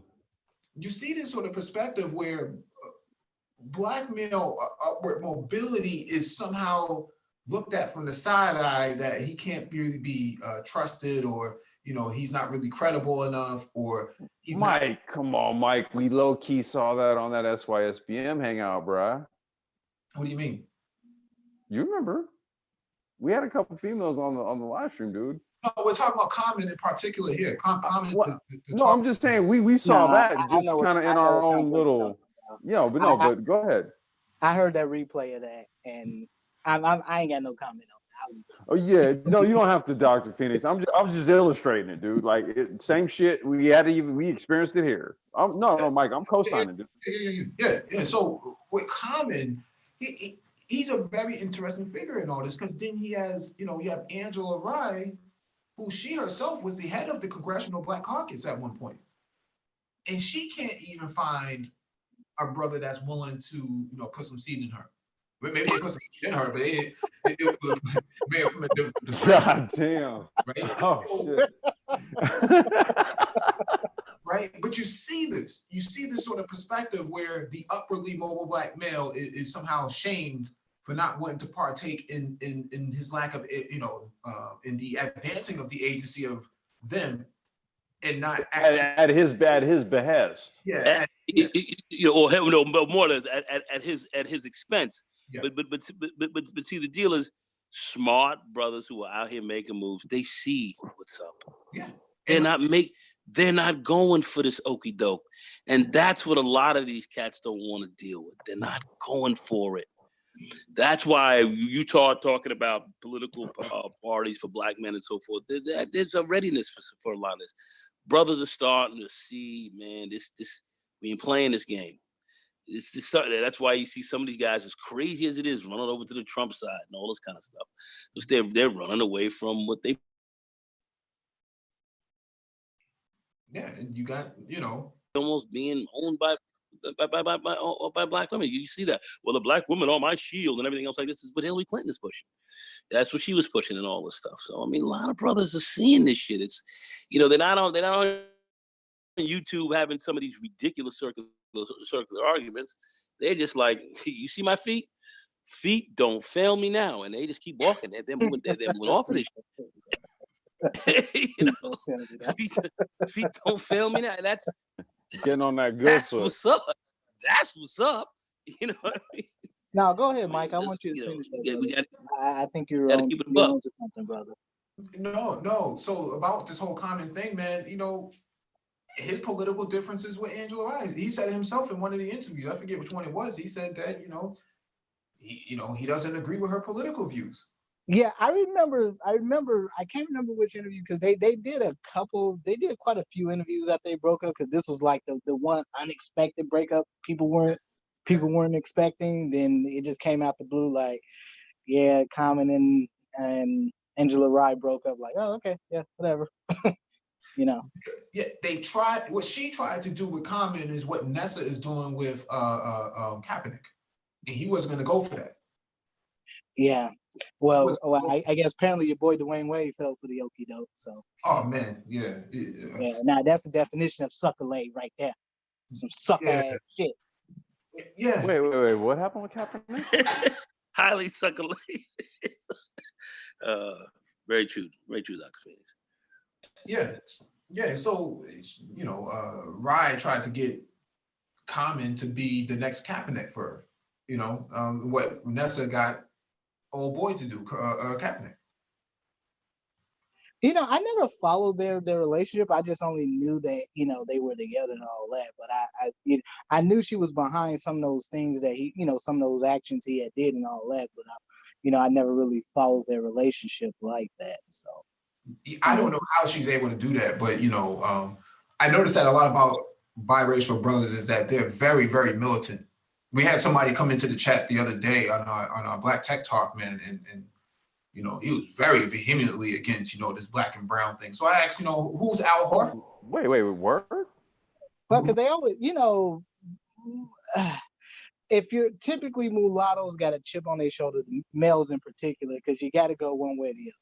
Either you go wholesale and go be on the mayonnaise side of the game, or you go come over and be on the black side of the game. And when you go be on the black side of the game, you got to go full on NOI, the white man, the devil, all that shit. You got to go do all that.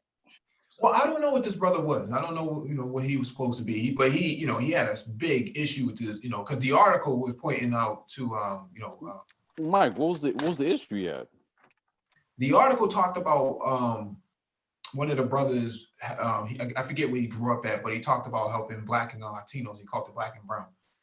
And some dude in the chat was like, why is he helping out Latinos? Why is he helping out brown people? So I put up a picture of Leandro Barbosa and pulled up a picture of Al.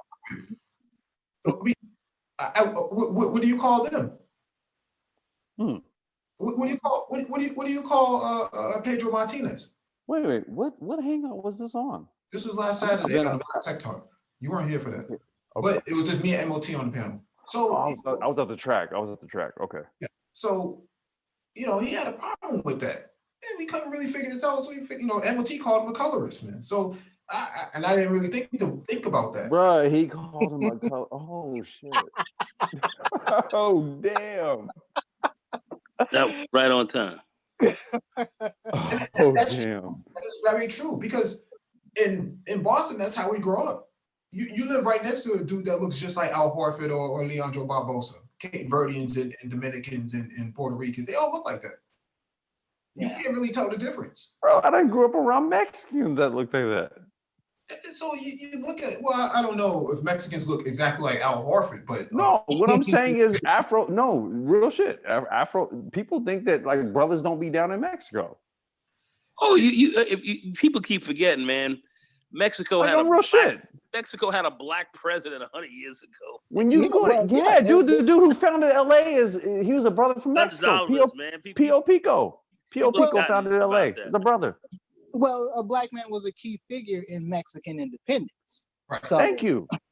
So you had black Mexicans. You had a black president of Mexico. Yeah. All right, 100 years before Obama. Folks don't understand the history. Now I do, of course. But a brother founded LA. A brother named Pio Pico. Look him up, okay? Stop it. Yeah. So, but this, what this dude had a problem with it was this whole black and brown thing. And I said, that's how we grew up here. I mean, people look just like that. They live right either downstairs from you, next door to you. They went to the same school as you. It was hard to distinguish, somebody like Al Horford or Leandro Barbosa from the rest of the community because they all look like that. And now you ask some of these, some of your most upwardly moral brothers, they got Cape Verdean wives. They got, Dominican wives and stuff like that who are here. So a lot of their offspring look just like those dudes. I'm not sure why this is even a big deal. Like, look, I'll just say this much based on the replay of one of those Saturday hangouts you guys had a couple weeks back. I'll say this much: I'm with Nagon. I don't debate. I ain't got nothing to debate. There ain't shit to debate. There is and no. I don't give a damn what the hell they got to say. There is no debate. There is no debate. I don't even entertain the idea. I don't entertain derelict women. I don't do none of that. It is what it is. I ain't got no ill will towards you, but we ain't got nothing to talk about. In the story. Yeah. Dark Side 90 in the chat says, I think his point is that Latinos don't say black-brown coalition. It is usually black people saying that because black people drive the political narrative. Latinos don't. Well, in LA they do. Specifically, black women are driving that political narrative. Yeah, because it's intersectionality. That's their perspective. I'm only using it because it's in the context of the political framework here. Yeah. And because that's what the article was pointing out. So, I understand the point of it. I'm not saying that they should be out there campaigning for it. I'm saying that's the narrative. You have to go with the narrative. You can't just make up your own terms and nobody else is going to adopt them and then think that everybody's going to understand what you're talking about. Yeah. Well, I would say this specifically.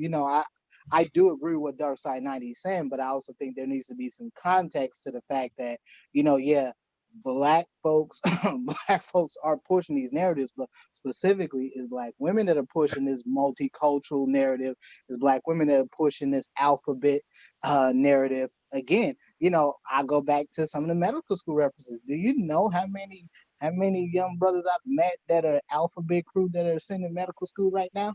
And you'd be hard pressed to be a straight-laced heterosexual black male and you get looked at? Oh yeah. Absolutely. And it's not just medical school. You look at a lot of these programs, these graduate programs, doctoral programs. If you're a heterosexual black male, you go catch some hell. You are talking such ridiculous hardcore facts. It's not even funny. It's frightening. Yeah. It's frightening that it's like that. But that's when you look at Tia San, Dr. Tia San, and Tommy Curry.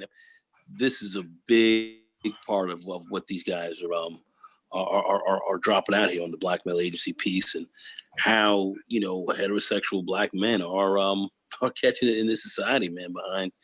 Behind the attacks on your masculinity, they want you to be a phenoic. Well, you look at some of the most ardent detractors of black male agency. It's not just black women. It's a lot of them are these LGBTQ. Absolutely. Mm-hmm. Oh. They are some of the most. In fact, I would say they're probably some of the nastiest ones. They have some of the most nastiest articles about brothers. Yeah. And again, you see people spilling out into this social media space. They're spilling out into this YouTube space with these of these sad backgrounds, and yet they put their psychosocial issues on display by using it to castigate and castrate black men publicly. Yep. And the problem is that there has never black men have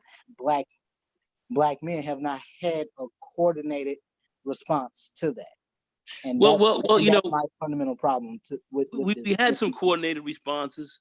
I would say the manosphere in some ways, and I'm just gonna, it was small, but the manosphere was really, really kind of, it rose because of that. I'm talking about 1.0 especially, where that's kind of where this whole, this came up to challenge these narratives. Mm-hmm. And Mike can attest to it, and I don't know if Complex was listening to the Manosphere but back then, but no, that was Wacky World of O. That we yeah. I was like 2014, 2015 when I Wacky World O and all. They can attest that this was why it came about. Dr. Finks. This is why it came about. Now that whole vision has been lost, and now people talking about it's I cocaine. remember hearing some of those guys from back in the day, the Thug Titian and some of those guys. I remember hearing them. A stone cold beast.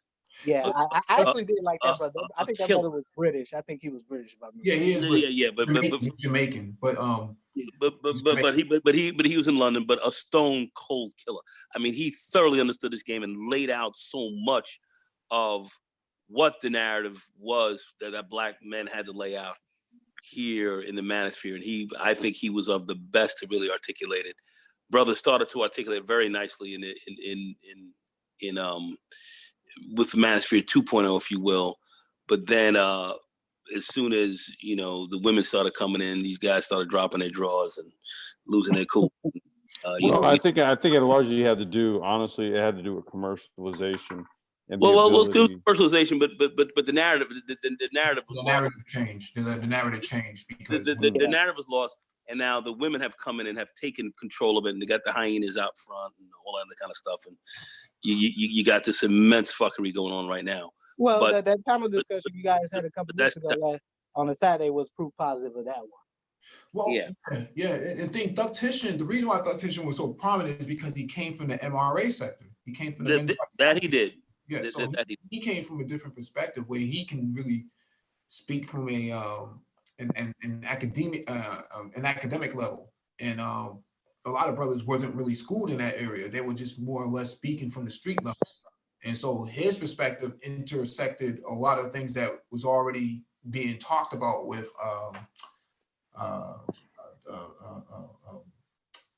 what's his name? What's the brother who did the documentary?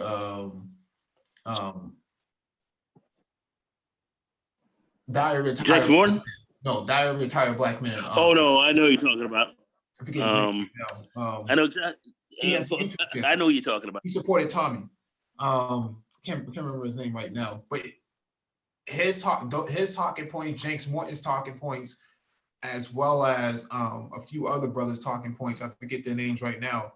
They were pretty strong, man. You even had Kobe NBA West, man. That brother was lethal, man, from the West Coast, man, from Cali. He was lethal. He was street, but he was lethal, though. Junebug Obama, that dude was lethal. I liked him. Yeah, you can still find their videos on YouTube. What I'm saying here is that the narrative got lost when the commercialization came about, not knocking brothers for trying to earn a profit, but, that really did damage to the progress of the sector. It was actually really political, because Sergeant Willie Pete, when he called out several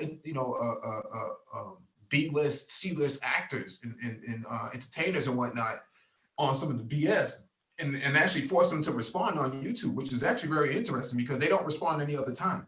So he was saying some pretty hard hit stuff himself. I actually remember him, Mike. He's still around. I remember him because he used to have some back and forth with Tariq Nasheed. Yeah, he always had back and forth with Tariq. He called Tariq out a few times, and Tariq called him out too.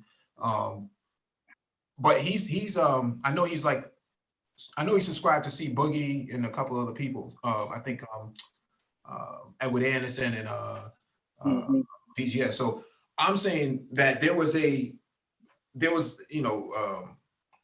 trajectory where the manosphere was going political, and it stopped getting to that point once it became commercialized. Now it's starting to become the same. It's starting to move back in that same direction, just a little bit of effery. But the DNC a little bit. With the DNC has a list of some of this, some of these organizations and social. They sure do. They put that out last year, so they're watching what's going on, man. And King Sigma talked. He's kind of spoken at length about it. He's kind of actually been covering the media impact of what's been going on in these spaces, and then how it's reflecting in the actual macro political landscape. So I'll shout King Sigma out for really kind of keeping a track and trace type of angle on it, because he keeps kind of reporting on it when he talks about so for example, how many people view a video and who those people may be, and where that message is then being taken to.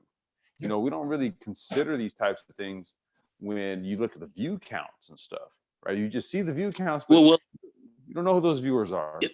Yeah, the algorithm pushes the content. But I'm saying what Mike was bringing up, and just to kind of get your point too, Complex, is the DNC is looking at let's say media outlets, someone like the manosphere, if you will, people in the manosphere, as targets, just to absolutely shut down. That's why they went after Dr. Umar Johnson. That was a political move. Take him down. I do. Don't get me wrong. I do like Umar Johnson. I do like the brother. I've met the brother. He is a pretty solid brother. My problem with Dr. Umar Johnson extends to the very ideology itself.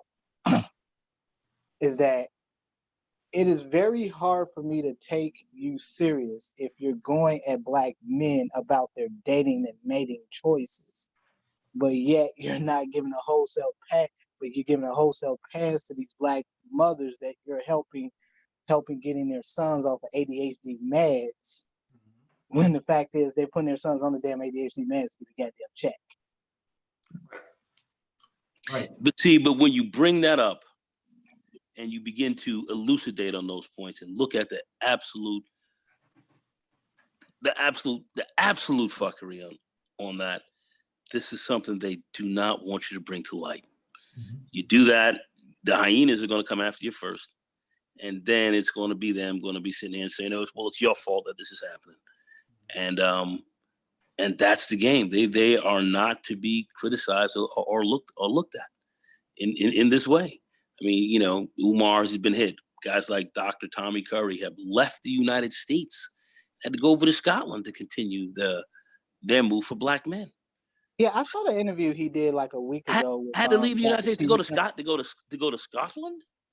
Scotland opened up the space for him. What I'm saying, but hold. What I'm saying, hear me out. He had to go to Scotland. They opened up. I get what Nago's saying. Nago's saying, should he really have to go to Scotland? Yeah, exactly. But these guys had enough foresight to say, well, let's open up a spot for him because we know that as time goes down, this is going to be very significant. They're more forward seeing in this, but this is what's going down. I mean, you have to look at this on its face as to what this is. Mm-hmm. Brothers, this shit is almost you wouldn't believe it if it wasn't so true. This sounds incredible. It sounds incredible. I think what's happening in this century is certainly this year, 2020, is going to be a pivotal year for Black folks. This is probably going to be one of the most important decades of Black history since Black people have gotten their quote, they were emancipated in 1865. This is going to be one of the most important decades we've seen in well over 5 decades. And what's happening here is that we are literally fighting for the very hearts and minds of Black men, because you got Black men, you got a group of Black men on one side who say, well, we deserve to have our own agency. We deserve to have our own socioeconomic political freedom, independent of Black society, like everyone else does, like all other men do. And then you got a group of Black men that say, we like the situation just the way it is. And those men are aided and abetted, unfortunately, by many Black women and by the greater society at large. Well, it's within the Black women's interest to move this thing like this. It's within their interest. Keeps them out of the firing zone. All right. It further castigates you. They're utilizing your own to work against you with them, and they continue to get the benefits, if you will, if you want to call them benefits, of what we're seeing now. They're really not, but yet this chaotic move is something that they like. So that interest game is still there for them, and where your interest you're more homeless. You are committing higher levels of suicide now than you were before. Many are impoverished, many in poor health. None of that's being addressed. Your sons are not reading. These things are not being addressed. Their needs are being met. Yours are not. And that's the bottom line in this. And that's where this is on the ground. That's where we're at. Yeah. I do want to add something real quick. All kind of stuff out, but anyway, okay, good. My bad. I'm sorry. No. No, I just wanted to add something real quickly because just to address what Xanatos said. Xanatos Clutch in the chat said, "You're right. They have been saying that every decade and the decade before and the decade before, but the difference is now we're in the 21st century. We're in the third decade of the 21st century. There's not going to be a reset button that Black folks are going to be able to hit. If Black folks don't get this shit together, specifically if Black men don't get this right in the coming decade, there's no real. You had the 2000s and the 2010s. We had the 2000s and the 2010s to get it right. I've looked at the last 10 years since I've been on this manosphere, looking at the from 1.0 to where we have the argument advanced, it degraded. We're trying to bring it back. You got your own fighting here against you now in a vicious fight. These guys are getting vicious in this fight right now. And this thing's going to break. But as far as real progress that we're making here, it means you take 2 steps up and then you take another step back. 2 steps up. Dude, I'm a proponent of going full technocratic with this shit. That's pretty much where we're at this point. Another step back. So we're seeing, literally, what, let's say, Thugtician, who I love to use as a Thugtician, and his, in his whole breakdown of this game, this thing has not. There's been a lot of information that's been put out there, but they're trying to put the genie back in the bottle, and that's what they're trying to do, and and at certain levels, it's kind of effective with rather weak arguments, but it has kind of been now you've got a suspect crew grabbing a narrative, and how is that? How is that? I just think fundamentally, and I've been saying this since I started coming on the panels in the summer of last year, that really black folks don't have a whole lot of time to get this right. We really don't. Black men don't have a whole lot of time getting it right, because what's happening, this society is already stratified. But not only is this society becoming more stratified, but it's becoming calcified. You're seeing certain groups of people that are going to get locked into particular classes. And right now, Black folks are looking at, you're going to be at the very bottom of that. Look, the smart people are getting smarter. The dumb people are getting dumber. And that's exactly what's happening. And a good example of that, if you look over the past decade, for example, medical schools. You look on the website of many medical schools, they have a special section for DACA. So if you're DACA, here you are, not a citizen, you have no real true legal claim to anything in this country, but yet we will let you into medical school. Hell, we'll let you into nursing school. And you can get in there and you get to meet all these very special requirements of, we're hearing our diversity quota, XYZ, all this other stuff. But yet, when the question is even proposed, why do you have less black men in the 21st century applying to medical school than you did back in 1970, and no one says a peep? Everyone just says, oh, we're working on it. But yet, there's a very specific action initiated by many medical schools across this country, especially your medical schools that are attached to Jesuit universities. All of them have DACA programs. specifically designed to get DACA individuals into these programs. Did you say Jesuit or Jezebel?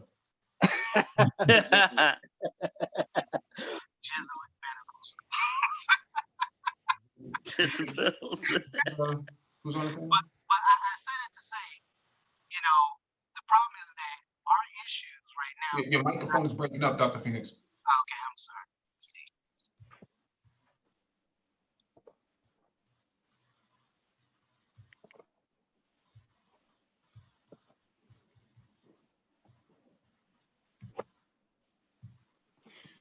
While Dr. Phoenix gets his mic together, we'll go to. Can you guys hear me? I'm sorry. No, it's something going on with your mic. I'm not sure. I think you dropped it or something. Are you in your Infinity Bluetooth? Are you in a portal of some kind? No. Oh, there you go. Okay. No, I'm not being boom tubed anywhere. I thought you were in your Infinity.